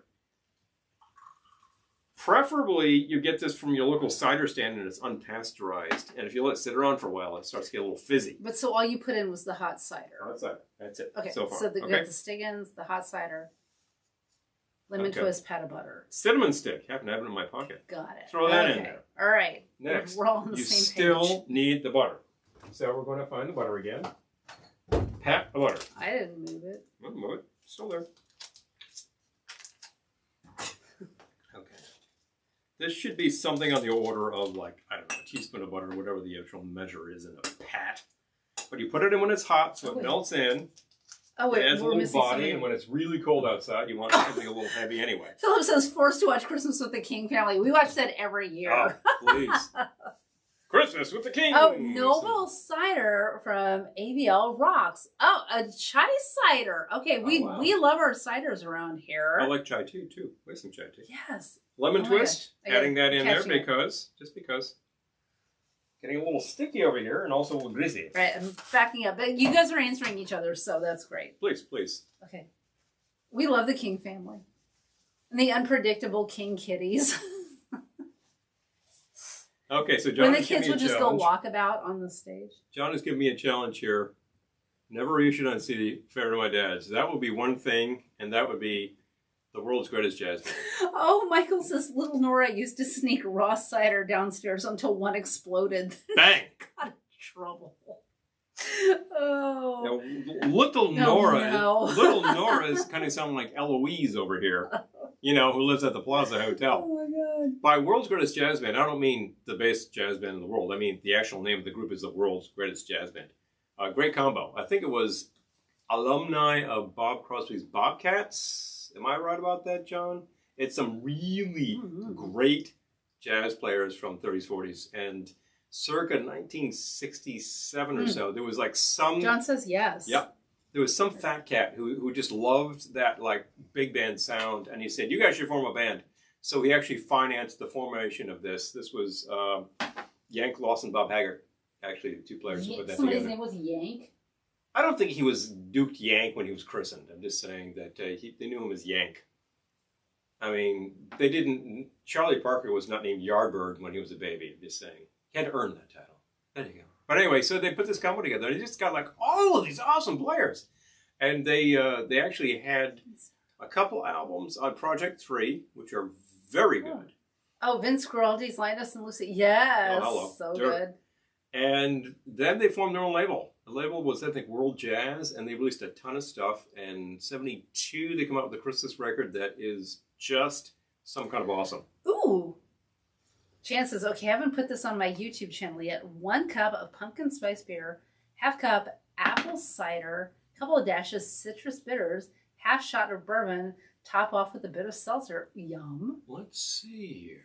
Oh, Miko9, thank you. And good to see you. Hello. Oh, I'll try that in a second. Those are my earrings. Thank you. Okay, so one thing about this is I want a little citrus in there. This is slightly sweet.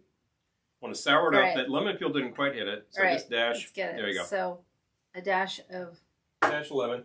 Okay. Lemon juice. Again, this still tastes like cold medicine to me.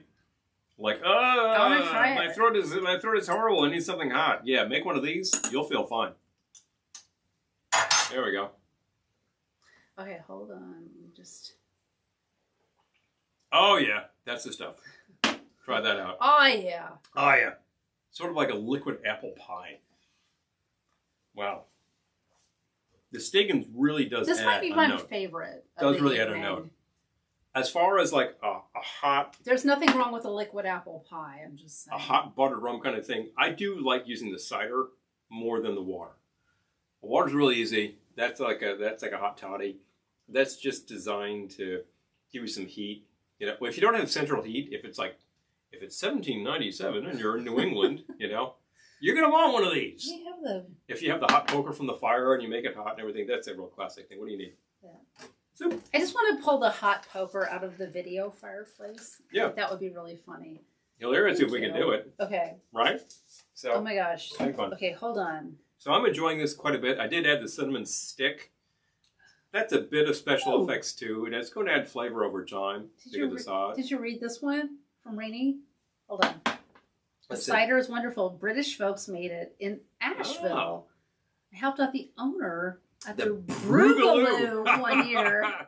The Brugaloo. Oh my God, as a volunteer. Okay, America's #1 beer fest, and yeah. Oh my gosh, I love a beer fest, but man, I'm thinking that Asheville I got the most loaded I've ever been in my life. Should be able to come up with the #1 beer fest. I'm just thinking. Oh, yeah, Jen, it sounds delish. Mm-hmm. Hard cider. Okay, so Christmas albums. We've already named a couple favorites. People have been name checking the Giraldi. Oh yeah, that's basically been available on the market since 1965. Has never gone out of print. That'll tell you something right there. Now that there is Andy Red or Green, that'll tell you something right there. Okay, I'm thinking my favorites. I'm trying to formulate thoughts right now. Blue Rolls. Yeah. #1. Yeah. #1. Right up there. Yes. Right up there. If I had to take 5 Christmas records to my desert island, Blue Rolls would be among them. Hopefully it's a Caribbean island because you don't want to be like on an island off of Alaska or anything. An Aleutian island. Unless it's warm inside. Could be. Who knows? But yeah, Lou Rolls, Merry Christmas, Ho Ho Ho, Christmas 1967. Yes. Oh, that's my favorite. Does an absolutely awesome version of the then recent song Christmas Is, a Percy Faith song. Yeah. I don't think his version of Little Drummer Boy is just unbelievable. Chills. Probably commonly found these days. Back when I used it, it was not that easy. Great record. Absolutely great record. Easily found on your various sources. You can certainly get a CD. I think there's a reissue out Lisa there says somewhere on Bing LP. Crosby made the first Christmas album in 1942. He may well have, because Decca Records, of course, in conjunction with Holiday Inn, they released White Christmas as a single, and it's a huge hit. Then Michael says Elvis did not want to do a Christmas album, gave in, and sold 1 million copies. Yeah, because he's Elvis. They thought about it and said, "Oh, okay, sure. What the heck?" But yeah, okay, so Lou Rawls. We're talking about, and also Sharon Jones and the Dap Kings. Oh yeah, that would also be in my top 5. Easily top 10. Yep. Easily 5. Top 10. 5. Yeah. Oh, top 5. Yeah, sure. Yeah, sure. I'm thinking about the comment. I'm spacing the comment. It must be over here about what we just had. I don't want to lose things. Oh, Bing Crosby with that. Sells a Hi, Susie. Gazillion copies of it then. It continues to be a catalog item for years. Oh, Phil Spector. So good. And at this point in time, I think the Guinness Book lists this as Lisa says it was Decca Records. Top selling, yes, Decca. It was his label. The top selling single of all time. This has sold something like 200 million copies. This is absolutely crazy. I mean, it's sold on a 78 RPM record. It's sold on a 45 RPM record. It sold as part of the 78 RPM set, Merry Christmas Bing Crosby. It sold as the 10-inch Merry Christmas Bing Crosby record. And then when Decca finally repackages all this stuff together as one 12-inch record, and it's Bing Crosby Merry Christmas, him with the Christmas hat, the Santa hat on the cover, that sells a gazillion copies. Everybody should own this record. It's got the Andrews sisters on it. Oh, Jen. Okay, yeah, we haven't seen it yet. Yeah. And the Elvis movie, and it's not because it's not for lack of interest. It's just lack of time. But it's yes, just a lot of things. I think maybe over the holidays we'll watch it. Mm-hmm. I'm excited. I hear great things. Got a vote for Phil Spector. Yeah, I said Phil Spector. Yeah. Great, amazing. Apparently, originally released on November 22nd, 1963. This may explain why it was not a smash hit when it was first released. But over time, it really grew, and the fact is, it was very well prepared. I have to read John's comment. I used to play Christmas Eve Mass at my church. After everyone went to bed, I would turn off the lights, except for the tree, have a glass of eggnog, and play the Swingle Singers album. I love that. That's fabulous. That's fabulous. Well, you're reminding me of the fact that the World's Greatest Jazz Band record starts out swinging. Colonel Keg. Oh. Oh, The Ventures, great. Yes. Ventures, fabulous. Yes. Fabulous. Yeah. Oh, Squirrel Nut Zippers. Yes. Great record. The Mormon Tabernacle Choir covering G.G. Allen. John's talking about like the after hours there. After hours with the Christmas music. I'm just thinking about that World's Greatest Jazz Band, like 3 songs in, after they're swinging really hard, they have that version of Jimmy Smith. Oh yeah. Yes. Kick-Ass. Yes. I think it's what Silent Night that they do. That they just do as like this really slow blues. And all I can think is, oh, it's 3 a.m., gig's over, long time. Somebody's busted out like a case of Pabst or some mulled wine, and they're just like, or somebody's got the bottle of whiskey. All the sleeves are rolled up. I like the whiskey. Somebody's got the cigarettes going, and they just decided to do like, this is the after hours jam. Chipmunks. And they just jam on this thing, and it's just something awesome. I love that. I love the after hours jam things. Like everyone's going home and the band is still there and they're just playing to play. That's just wonderful. The fact that they included that milieu on the album, I think I'm just trying to think. Great. We have so many now. It's hard to say. Like I just want to put on something. I always go back to Sharon Jones. I always go back to Lou Rawls. Yeah, the real heavy soul Christmas we would do. Every year will play what is one of 3 psychedelic Christmas records. Oh, yeah. The Rotary Connection. Yep. Peace. This album says a lot about Christmas 1968. And it got into some trouble at the time because of the advertising. The advertising is really pretty hard-hitting. The record is fantastic. It's just the arrangements are just hot. They do 3 crazy versions of Silent Night. And the original songs are very good. Very, very good. They're very high quality. So, I still want a hula hoop. But have you received it? Yep. I saw Mommy kissing Santa Claus. Speaking of Squirrel Nut Zippers, makes me think of Brave Combo as a Christmas CD. Oh, yeah. Probably about 30 years old by now. That is crazy good. A lot of fun. They just have so much energy. And their version of Must Be Santa was, of course, completely cribbed by Bob Dylan. All right, so I have to... there's more than one now. But I have to also mention RuPaul in all of this. Do we have both? Like, I know there are at least 2 RuPaul Christmas albums. We don't have the second album. Okay. We have the single, and we have the first album. The first album that came out on CD... I believe that was... Brian Setzer. Yes, we love Brian Setzer. Yeah, that's pretty awesome. We haven't seen the live show, but we have the Low Straight Jackets. Yes, Susie, amazing. Reverend Horton Heat, yes, amazing. Dime, yes. Yeah, that's a really cool CD. These are amazing. The Straight Jackets. I would love to see it live. All of their material from various sources has been collected on one 2LP set that you can buy yourself. We got it just a couple of years ago, I think, and it's great to be able to just slap it on and to go, here's all of it. Very nice, because they had a CD, they had a single, they had an EP on a 10-inch record, which we got at one of their shows, I think. So I think it's signed.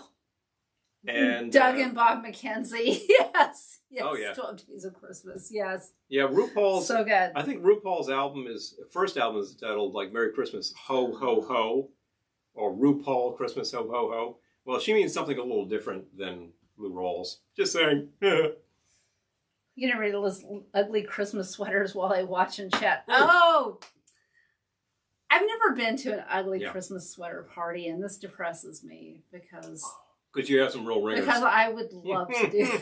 I don't care if I win. I just want to be among all the ugly sweaters. Maybe I should just start wearing them. Oh, Nat King Cole. Oh, James Brown. Yes. Excellent. These are good ones. James had Grandma got run over by a reindeer. Yes. I think James had 3 Christmas albums, basically. But there was a CD that's got everything together. Oh, Last Christmas. Oh, yeah. And then you got to see if you get, yeah. That's the stuff. Little Drummer Boy. That's a great version, John, by the way. Fantastic. Oh yes, we saw them too, Rainey. Yeah, we saw them. Jones and the Dap Kings. We saw them do the Christmas show, so she was doing all of that live, and she was having issues. Oh my gosh, you saw her at a private house. She kicked it. Oh wow, Okay, we saw them in the theater, but yes, wow. A classic theater. It was in Tarrytown, yes. New York. Real great old music hall. And with Joe, John's brother. With Joe, John's brother, as a matter of fact. And it was just fabulous. Just fabulous. And the opening act was Swan and Star, her backup singers. Mm-hmm. They go on to this whole show, and they're just so great. Yeah. And then she comes out, and the band is just introducing her, and they're just doing that James Brown thing, you know? We're the Kings, bam! Is there more? We're gonna play Sarah Jones, bam! Oh, just awesome. There's more cider. I'd get you a cider. Would you like a cider? Marvin Gaye, Purple Snowflakes. Yes. Oh, that's very cool, yes. Oh, Christmas with the Happy Crickets. Oh. We may own that, and we may own something that looks like that. I can't remember. Yeah, that's one of those takeoffs on the Chipmunks, of course, but it's a great cover. Absolutely. Acknowledge that, just like that. Bing and Dave, yep. But First in Socks, yes. That's actually a more recent album. I think it's about 3 years. I'm having a riff on what he just made. He put out a really fun bunch of songs. It's a great sounding record. Excellent on sound. Oh! And the title track is just killer. Absolutely tells it all. Jan, he makes a Christmas collection every year that he sends to people. By the way, if you want to be on the mailing list for his Christmas collection this year, I guess it's our Christmas collection now. But if you want to be on the mailing list, please send us your email address. Because I don't send physical anything anymore. Christmas. But I put together a collection you can download, and I guarantee it's a lot of fun. Oh, he made an X-rated one year. So funny. Merry XXXmas. Yes. That was a special release for certain recipients. I didn't send it to my mother, by the way, but I thought that was slightly risque. But truth be told, some of those songs have appeared on other people's collections just straight up. So, geez, I guess I'm just being modest. Good old Dr. Dirty. He used to appear at a place called Hukilau in Chicopee, Massachusetts, with regularity. Oh, yes, that's why I know the name. Because they had a comedy club. It was this huge place. Speaking of Chinese food after Christmas, they were great. They were fantastic. And then, there were some issues, and the family gave it up. Oh, thank you, Eric. So they're gone now. Thank you, Eric. Emailed us the address for the Flexi discs. Oh, excellent. Thank you. Yeah. Oh, okay. Thank you, Dime. Okay, please. Good. Yes. Yeah, you'll be on the list. I might have sent you some in the past because of the whole trading club with the organization, with the phone, and I don't remember. So let me know. All of them are archived. All of them for a while. He played. Oh, good night, I can Peter. let you know. Good night. Yep. Good night, Gettysburg, ma'am. Oh. What? Dr. Dirty played Hofstra? No one mentioned the Velveteen Lounge Christmas 45. Well, Michael, thank you for the introduction. Did we get one out? Excellent introduction for such a thing. All right. Well, if you're into Christmas music, there are two songs that will be indispensable. Now we got something for you. I'm going to go heat up my cider. Mine got a little cold. Oh, well, that happens over time. How about a 45 from Ms. Glendora? Yes, singing about wine, her favorite. I'm going to make sure that I'm displaying this properly here. I can't see it. Come on, pal. Okay, that's tilted slightly. There we go. A box of wine for Christmas. Yes. Who has a better anthem out there dedicated to Christmas and wine? We've been talking about glühwein and mulled wine and all such things. And perhaps a fine Chardonnay. The flip side of course, is, oh, hey, it's us. Kelly and Paul with It's Martini Time. No, it's not a cover of that song by that other guy, the Reverend Heat. He has a unique song. We have a unique song. We wrote this, and our good friend Dana wrote the music to it, which is a lot of fun. This was originally released a few years back, but we still have copies. So you can get yours, and if you have a record player, it comes on pink vinyl, which is a lot of fun. And if you don't, it still comes on pink vinyl. And if you don't, it still comes on pink vinyl. But there's also, I'm not going to whip it out, but there's a download code in there. So if you don't have a record player at all, you can just download it and play it on your device. It'll be fine. It's Martini time. This is actually, it is Martini time. It's actually a heavy cardboard sleeve, full color, both sides, color Eric! It really sounds fabulous. We've had friends tell us that this is a great sounding record. Glendora has covered Red Wine on YouTube. It's been known to happen. She did a full treatment. Mm-hmm. a red wine. It's been Glendora will be back either late this week or early next week. Yeah. It's been a crazy time, but she'll be back. Been known. So anyway, if anybody's interested in our Christmas record, let us know. I just dropped the link right now so people know where to order it from. Okay. It will cost you $14 postpaid anywhere in the continental U.S. And I suspect we could probably also send it to Alaska and Hawaii, just in case you're that far. If you're that excited about it, we'll make sure you get it. If you're tuning in from the UK, let us know. It's going to take a little longer to get to you, and they're going to charge you a lot. Royal Mail. But let us know. We can always quote you. If you want it, we'll make sure it's yours. We'll figure out these sorts of things. So, All right, just shared it on Facebook. Share them. Oh, yay, Glennie. Oh. Hey! She appreciates the support. Yeah. Wait. Glendora drinks red wine and a white snow. That might be like, we keep threatening to do a Glendora Christmas album, so that's a good idea for it, actually. Red wine and the white snow. Oh. It is worth more.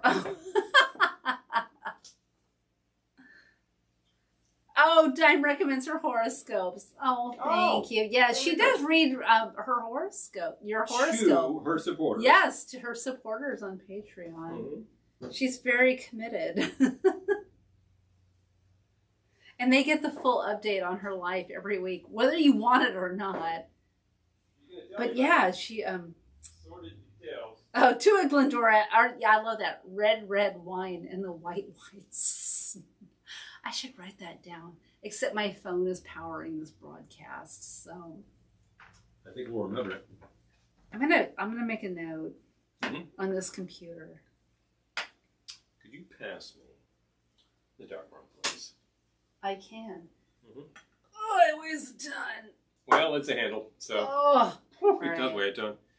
We just got 3 air conditioners out of the windows. Yeah, it took a while to get to it. We were busy. Just, yesterday? Oh, man. Getting too old for that. I'm going to add a little dark rum. I told Paul, this is the last year of us removing our own air conditioners. Because, yeah, that's wise. Because no, that was no joke. Because no. Yeah. Because no. Because no. I'm even going to add a little bit of this Curacao. This is really actually very good Curacao. It's amazing. It does come from Curacao. This bottle literally came from Curacao, and it just says the genuine Curacao liqueur. You can find this bottle, same shape, in the States, certain places, and it says Curacao from Curacao. It just wants to remind you of where these things come from, I guess. But it's very good. Tiny bit of that. I wrote it down. Red wine and the white snow. Can you imagine? And she did release a Christmas song last year. Beyond the 45, so there are already 2. Santa would have gone to the dump. There's a video for it up on YouTube. You can see it easily. If you type in those words, nobody else has recorded Santa would have gone to the dump, so you know. The dump.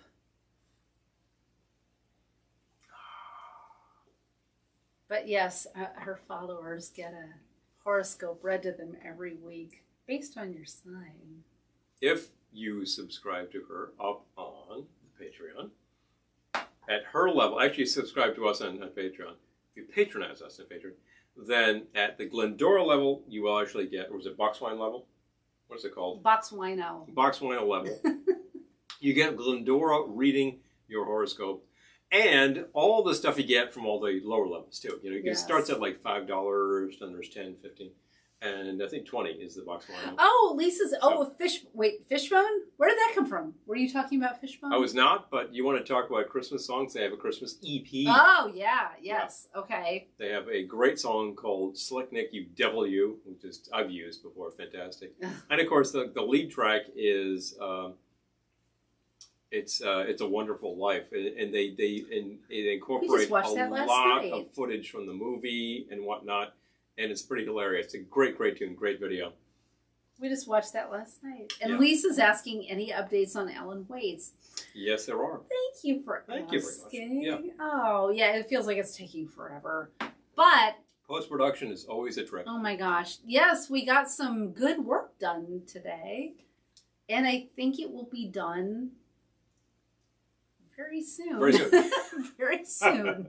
Very soon. Yeah, it's hard to say, but Well, you know, there's you finish the effects and then you watch it and then you tweak it and you goose it and you keep going with it. And then you realize, oh, I wanted to do that, and you get that in there. We just got a little effect added that was really an alteration. We wanted to we had to hire a person to do this one, but yeah.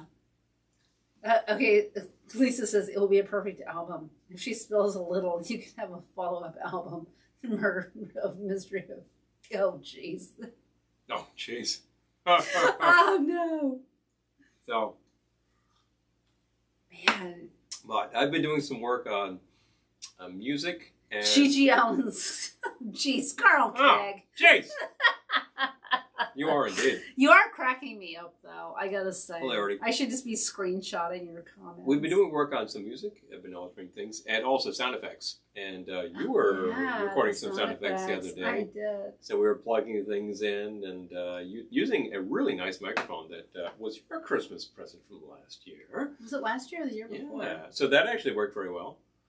And something that was a present to me just this past August. So putting these things together, layering sound effects, altering levels, getting that finesse stuff done so it just sounds really slick. Pardon me. I've had a fair amount of juice tonight. And you got to get that to level off so it just sounds like it's supposed to. Murder Mystery of Christmas. But the simple fact is the bass level, it looks fabulous. The dialogue sounds fantastic, and we got great performances out of everybody, starting with, and it really is. Everyone's really good. Oh, everyone's really good, and you had a great script, which this one wrote. So that's coming. It's coming. It's awfully close. It's awfully close to the point where I'd say we can start showing it to people. The Glendora Murder Mystery of Christmas. Oh, by Glendora. Oh. Mm-hmm. Yeah. I feel like Glendora should be in a Hallmark Christmas movie. Well, they have them, a lot of them, because they got to fill that channel. So, we're just saying. And I was in a Hallmark Christmas movie, and I can tell you how fake some of that background is. I feel like we could do a green screen Glendora Christmas movie. Oh, I guess I have a new challenge. There you go. It's like it could be done. No, there's things, absolutely. So good. I'm trying to think. I haven't even named half of the things that we listen to around Christmas. We're talking about the. I know we haven't. Firestone, Beach Boys, Firestone and Goodyear series. I'm trying to think of the ones that we can't do without. Beach Boys is a really good one. Beach Boys is good. It's really well done. Yeah. A couple of great original songs. They get a lot of airplay around Christmas, but hey, classics. And then there's a lot of stuff that does not get a lot of airplay around Christmas. That's actually very well done. It's really good. The investigation would be over alcohol abuse. Oh, spilling in the snow. But when I was a kid, all right, are we getting votes for Glendora? Christmas okay, movie. All right. Yeah, someone's got to script it. We need to go visit the mall in New Jersey with the camera. Paramus. She's got a song about Christmas and Paramus in there somewhere. We got to get going on that too. What does Paramus rhyme with? Glamorous. Glendora on the Orient Express. I love this. Oh my God, so many good ideas. A murder mystery. Oh. It's kind of a bumpy ride, don't you think? Oh, you ran out of red wine in the liquor car? Elvis Christmas is not replaceable. Yes, Elvis Christmas is in there for sure. The thing I'm thinking about was all of the tire company records. And I grew up with, 2 or 3 of each of those in the house when I was a kid. And there was one from Grant. It was just like all of the ones that you would get when you were at a store or getting your tires rotated. Yeah. And it was like up at the counter, it was like Christmas record for $1. And our buddy Joe actually remembers getting one of those when the tires got rotated. And he was just like kind of obsessed with that. Started collecting these back in the day. Well, I had a few of them, and I realized how many of them are there. And I look into it, and I realized there's like 10 of them from Goodyear. So went out and found them all. And in addition to Firestone, and the Firestones, we have those all because too. I feel like those are competing. They are competing companies. They are competing companies. And then B.F. Goodrich got in on the act and did about 4 volumes. Yeah. I can't believe I don't know this because I've been married to him for 4 years. Yes. Do the competing tire company albums have different artists on them? Yes. Because they probably contracted with different record companies? Bingo. Hello. Ding, ding, ding. This one knows all about it. Okay, all right. The Goodyears were produced by Columbia Special Products, and the Firestones were produced by RCA Special Products. Colonel Kick says that Firestone record in every bin you dig through. Oh, yeah. Oh, yeah. Yep. Jeez. The one that probably sold like a zillion copies, Firestone, all right, is probably I'm the on 4th this. one. There's Glendora. There's a volume 4 with either Reza Stevens or Leontine Price. That was a big deal. Personally, I think that the Goodyears are a little more my speed because it's all these Columbia artists and it's everybody from New Christy Minstrels to Johnny Mathis. It's just Simon and Garfunkel around some of these. I just like the title Glendora on the Orient Express. Oh, there's a Firestone and Goodyear playlist on Spotify. Oh my gosh, Opera, really? Wow. Oh my God, I love it. You don't even need to go find the records. I love it. I tell you, you don't even need to go find the records. But if you wanted to find the records, I did not know that. Just start looking in your local thrift store and you'll get there pretty quick. So. All right. Glendora has to do this. Oh, she's just trying to make Thanksgiving hilarious work. I don't want to give away anything, but she's just trying to make Thanksgiving not be a disaster. Okay, RCA Columbia Record, both owned by Sony by now. So therefore, somebody could put together both sets of collections as a big box set.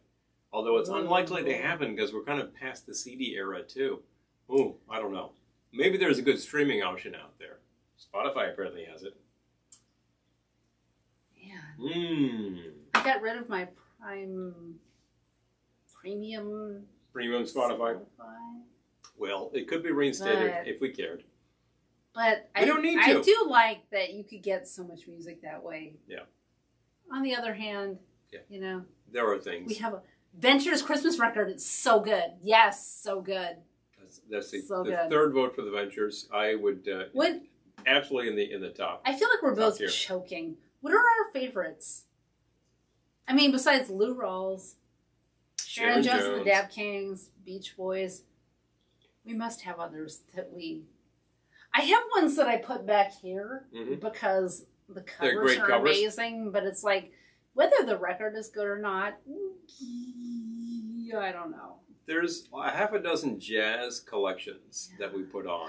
Well, the Hawaiian ones are good. Which are very good. And I'm thinking also of, it has not been mentioned yet, and I guess people are just forgetting. Jim Reeves. Oh, Jim Reeves, 12 Days. Yeah, so good. Yep. So good. I'm remembering, of course, that back in the day, one of the most popular Christmas artists was Mitch Miller. And that one with Mitch with the Santa hat, that's the one. Nora says Hallmark movies are made for crying into your books. Yeah, seriously. You know? I did background on one last year, and I know.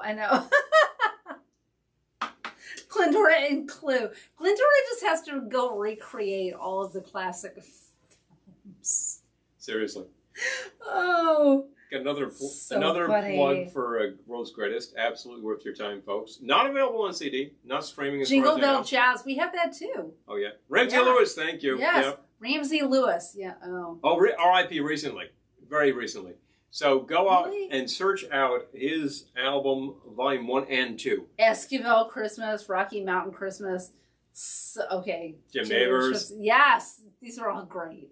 The Ramsey Lewis was, as far as I'm concerned, it's one album. They just managed to stretch it out over 2 albums. It's just fantastic. You bought one recently that I was like, oh, this is good. You can keep this in rotation. And I forget what it was now. Was that jazz one or... I think it might have been that rock and roll Christmas one you bought? There was one that was on Rhino Records. They did like greatest Christmas songs 50s, which we've owned for years, and they also did 60s, which we just got. Is that the one? Okay. And that one's got some great stuff on it. This. Some really cool stuff. The Paul Revere and the Raiders do a Christmas present and past. Yes. That's a lot of fun. We found that album, the actual record, at the Salvation Army some years ago in Montreal. Oh, John says one of my mom's favorites was the Band of the Black Watch. Wow. Oh my gosh. Ooh. I don't think I know that one. Maybe I just needed to go take a look at the records in the bin here and see. Oh my gosh. Okay, just don't go upstairs because I don't need to go upstairs. You'll be gone all night. Nope.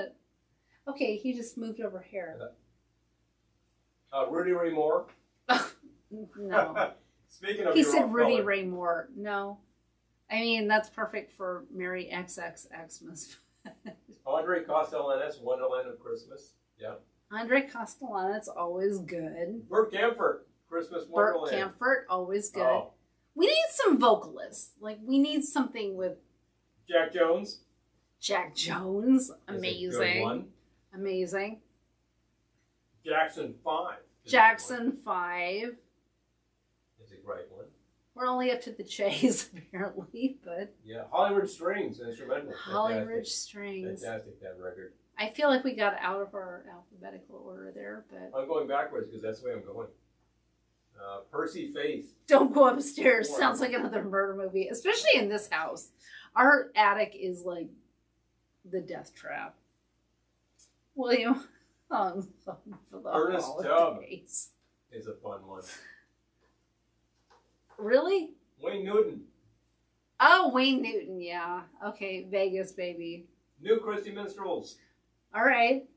New Christy Minstrels, he's calling out. Uh-oh. He's got one to bring over. If you wanted to just have an album to put on your wall or on Christmas, whether the music is good or not, and frankly it is, then this one does very well. Just saying. Is there a Martin Denny Christmas? No. Not that I know of. No. Yeah, no. Arthur Lyman did a Christmas album. Martin Denny did not. Do we Oversight. have it? Do we have it? We do have that on CD. Yeah, the Arthur Lyman. Oh, Arthur Lyman. Okay, yeah. There is a Martin Denny version of Greensleeves. He gives it a different title. Yes, yes. So I have heard that. kind of qualifies. He never actually bothered to do a whole album, which would have been great. But then again, Arthur Lyman scooped him. So. Oh, Julie says, I love Ella Wishes He Was Swinging Christmas. Yes. Oh, yeah. How can I forget Ella? Yes. Crazy good. 100%. Fantastic, fantastic record. Easily. I'm thinking of other female vocalists who just kill it on a Christmas record. Soupy Sales. Is there a Soupy Sales Christmas? Probably. We got to look for that. Got to take a look. Okay. Got to take a All look. right. I love the ideas. There is a whole album of Three Stooges Christmas out there. We own it. There is June Christie did a winter themed album. Yes. It's really pretty cool. There is, I'm thinking of female vocalists now. Did Sarah Vaughan do something? I don't think so. That's too bad. Patty Page did 2 different Christmas albums. Hello. Doris Day Christmas record. Yeah. Oh, that's just real easy going. I feel like we're... Okay, It's so our pretty friend fab. Mike was here this weekend. We were talking about favorite Christmas songs. This might be easier. Like, favorite songs that you've ever done on Merry Xmas. I love Asleep at the Wheel, Swingin' Drummer Boy. Yeah. Great version. So good. And Mahalia Jackson, Children Go Where I Send Thee. Great That's song. just one of my favorites version. of all time. Great version. Yeah. I happen to like that a lot by Odetta because she does all 12 verses. It's death-defying. And boy, does she have guts. Whoa. Brenda Lee. Wow. Oh, yeah, Brenda Lee. Yeah. 2 big Christmas songs. And there was an album around 1964, I think, that is really very charming. It's really got some great stuff on it. Decca Records. There we go. But I feel again. like every year on Merry Xmas, there's one that's always a my ringer. favorite. I always have a favorite. It's always a ringer. I don't know, there's so many songs. When you start talking about singles, I go, oh boy, my head is swimming. We've got stuff on 45, 78. We've got stuff on open reel tape. It goes on. There's a Mario Lanza Christmas record. There's Leontine Price did 2 Christmas records. There is a Marian Anderson Christmas record. Wow, there's some really fabulous voices out there. Oh, okay. John says, serious question. Did Anita O'Day do a Christmas album? I don't know. Not that I know of. That's a big oversight. And then Joe says, I'd go for a Christmas orgasm. 100 proof vodka. Kahlua with Baileys floating on top. That sounds... Okay. That sounds like a dessert to me. It's a good thing this is an adult audience, I'm just saying. Who am I thinking of, though? Who you reminded me of? Anita O'Day reminded me of somebody who did do a Christmas record. Oh, Soupy Sales has indeed done Santa Claus is Coming to Town. Okay. All right, something to search something for. To look up. Okay, I love this. I tend to spend my random hours searching old copies of Billboard to try to find obscure Christmas singles and then see if I can find them. Now that is a hobby. Oh boy. Yeah. I'm trying to think of who actually was. Who did we find? Oh, Ema Sumac Christmas. Do we have that? What is that? I've never heard of that. Never heard of that. What is that? Just asking. Oh, Asleep at the Wheel, Love. Mm. Have Yourself a Merry Little Christmas by Judy Garland and Nancy Louie. Yeah. Oh, God. That was the first time I ever knew that song. She introduced the song. Yes. She introduced the song. So there you go. Absolutely. The Way I Want to Go. Like my grandpa peacefully sleeping, like screaming passengers in his car. The Dickies Silent Night. Yeah, that's good. Oh. Yeah. Have I heard that? You probably have at one point. Rosemary Clooney. Oh my God, I love her in White Christmas. What does she have for a Christmas album? I don't know if she has a Christmas album. Definitely recorded songs. Hot cider? No. There's cold cider. There's cold cider? There are 2 Christmas albums by... I'm going to have cold cider. Peggy Lee. Go to the left by the left of the sink and you'll find the cold cider. There you go. If you want to put a little something in it, that's I have up to to go in you. the kitchen. Yeah, it's not here. So, yeah, Peggy Lee does one. There's a lot of fun stuff on there. I'm going to go get more cold cider. A song called Christmas Carousel, which is another Christmas waltz. We know the Christmas waltz by Frankie. Dean Martin made 2 great Christmas records. One of them was basically advertised as a winter record. It's a winter romance. It's got a lot of fun snow songs. That was reissued, and you can find that. And then there was the one on Reprise, which is that's just a great version of stuff that he would have done on his show. In fact, some of that he did do on his show, like a Marshmallow World. So that's a lot of fun. It's Dean all the way. Sammy never did a full Christmas album. Oh man, and he does like 2, maybe 3 Christmas songs that were on various collections. They're good. I mean, it's Sammy. Come on. I don't think that there is a... Who am I thinking of anyway? No, I'm not thinking of. So, but anyway, I'm thinking of other Rat Packers out there. I'm still thinking of a female vocalist who does a great Christmas record from that period that we haven't already named, and I'm racking the brains. I thought that we turned up somebody who recently found the record, and I said, oh, bang. Yeah. Oh, snap. And can't for the life of me. I heated up my cider on the microwave. It hasn't been mulled with anything. It's non-mulled cider. It's non-mulled. It's just cider. I will nevertheless add some bitters. Bitters are a good idea. Absolutely. I'm certain that Rosie has done Christmas songs outside of the White Christmas songs, of course. Because if I'm not mistaken, in the movie, because Vera Ellen doesn't exactly sing, that Rosemary Clooney is duetting with Rosemary Clooney. And that's what you find on the soundtrack album that was done by... I really would not know. I'm thinking of who did the one that actually has it. I think there was actually just a Rosemary Clooney record that did that, because there was a completely separate album of White Christmas on Decca where Peggy Lee does the songs. So we had some issues like between movie company and record company on that one. So I don't know. I'm thinking. Dickens cider. Huh. Yeah, right? We actually found a jazz Christmas collection. Oh, this is good. Recently, very recently, that was Mistletoe Jazz. I believe that's on like Palo Alto Records, something like that. And has a lot of like artists, early 80s collection that has a lot of real like classic artists on it. Really good stuff. Definitely worth the time. So we will be playing that. So this is just heated up cider with a few dashes of cranberry bitters and a few dashes of black walnut bitters. So if you're looking for a mocktail. That works well. Yeah. That works well. It does. I'm into it. Oh, Pearl Bailey, 5-pound box of money. And baby, it's cold. Oh my gosh, and baby, it's cold outside. Oh, I love Pearl Bailey. Yep. So good. Definitely, I've used at least one of those. Absolutely worth the time. Dickens cider. I feel like Dickens cider would be like, you get like that much. Yes.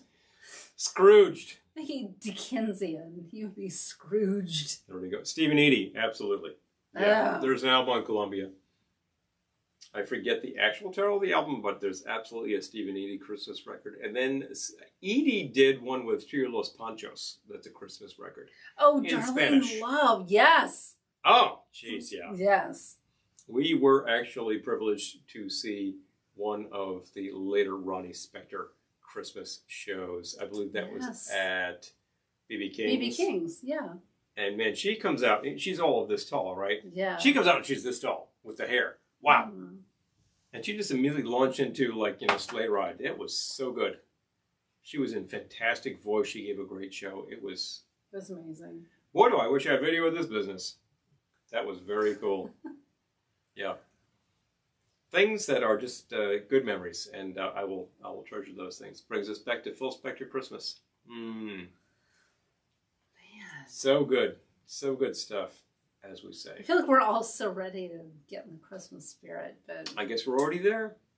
I haven't even cracked 1/10 of the gold mine that we have for Christmas music. And I have a whole container over there. Should we show it off? Container what? Records. Oh, yeah, show that off. It has, oh, okay, I will. But definitely, yeah, we just got this recently. We found a really great store that had some great stuff, and we dropped a little coin in there. So. This was Double Decker Records in Allentown, Pennsylvania, but we can tell you about it. They had so many. We bought 35 records there, and we came away with 3 record cases, but one of them they gave us for free. As a matter of fact. I wanted this one because we had this when I was a kid. I just thought this was good. Oh my God. We had this when I was a child. Oh, but it's almost empty because we're going to fill it with Christmas records. Hello. So, coming soon. It's light now because it's not full of Christmas records yet. Okay, Lisa, you're being monitored, so we're going to allow you because... There we go. Oh, Christmas with Satan. Yeah, James White, a.k.a. James Chance.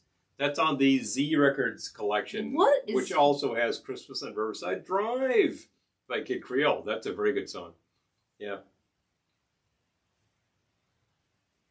Yeah. Oh, Exotic Night. Oh. Yeah, Nora, you're absolutely right. Yeah. It just has like one song. It's too bad. Oh, Julie, thank you. I was so excited to get that record box. I was like, we had that when I was a kid. And this store, being not in New York City, didn't charge a fortune for it. Was so cheap. Comparatively. And then there was one, I found a record case that I thought would go perfectly in our kitchen because he'd been playing records in our kitchen. So I was like, oh my God, that looks perfect. And I asked him how much, and he's like, 50 cents. And then when we checked out, he gave it to me for free. Oh, touches the heart. Yeah. It had some issues. It was a little damaged, but it's one of those classic disco cases. So. It's all chances. The worst Christmas album I've ever heard is Bob Dylan's Christmas album. I don't think I'm familiar. Are you? You must be. You must be. I am, and I tell you, there's some decent stuff on there, but at the end of the day, you think that Bob would have come up with a couple of classics and then a couple of original songs. And he really should have done it in 1966, which he didn't. He did it around like 2006. I don't think you've used. And it was just, yeah. Bahama Merry Xmas. Apparently, he was really trying to do a record that was, the records I used to listen to when I was a kid. I'm thinking, in your household, you listen to Christmas records? I was like, but it was he Jewish? Bob Zimmerman. You tell me. I mean, I don't know whether he. I don't know about practicing or not. It might not have been a big deal in his. Certainly, he was exposed to Christmas music. He knew Christy minstrels and all that sort of stuff. He made a record that sounded like that, and I'm thinking, some of the greatest Christmas songs have been recorded by Jewish people, so I'm not going to say a word. Didn't we just name check Stephen Eady? Stephen Eady. There we go. Haven't we been talking about Irving Berlin? I had to say that for my Barbies. Oh, Lisa. Yep. Yes, Barbara Jones Streisand. Neil Diamond. Neil Diamond. 2 records. I think there are 3. Yeah, as he said, Irving Berlin. 3 albums by now by Barry Manilow. I just remember man, I think I might have still lived in California when I saw this, but I just remember seeing David Brenner, the comedian, on some talk show talking about Irving Berlin and Christmas, because Irving Berlin was not Christian, but just the sound that Irving Berlin heard at Christmas, which was, Irving, pass the herring. Wasn't it Gary Shandling saying that or something? Yeah. No, that was David Brenner. Oh, David Brenner. Yeah, okay, yeah. Sorry, wrong comedian. Oh, The Spirit of Christmas. Mm-hmm. Lisa's talking about from Columbia Records. Do you know this? I'm sure I've seen this cover. That sounds great.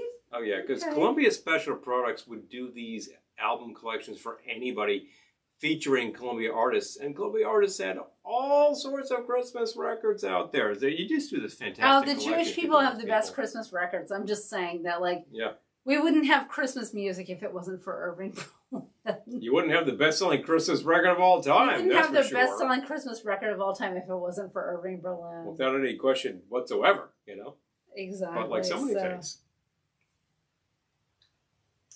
And we, as far as... Oh, Lisa has a case like that too, filled with old 78s of Frank Sinatra. We have the 78 set of the first or second Bing Crosby Christmas album collection. It was just a bunch of singles that Decca threw together as an album.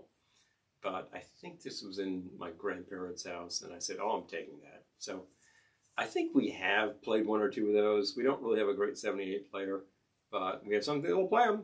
If it wasn't for Jewish people, we wouldn't have all of our greatest Christmas music. That's all I'm saying. Some really huge songs like Rudolph the Red-Nosed Reindeer. We wouldn't have. Let's face facts. So let's face facts. There's a lot of stuff. It's just something like 40 to 60% of the songs that around Christmas were probably from Jewish composers. We can bear that in mind. So thank you. Thank you.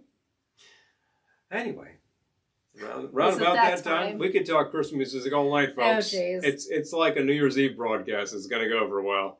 But got to get up in the morning and hit oh my God. We could do a whole... We could do a whole video about Lawrence Welk, and perhaps we should over the season. One of those days. Yes.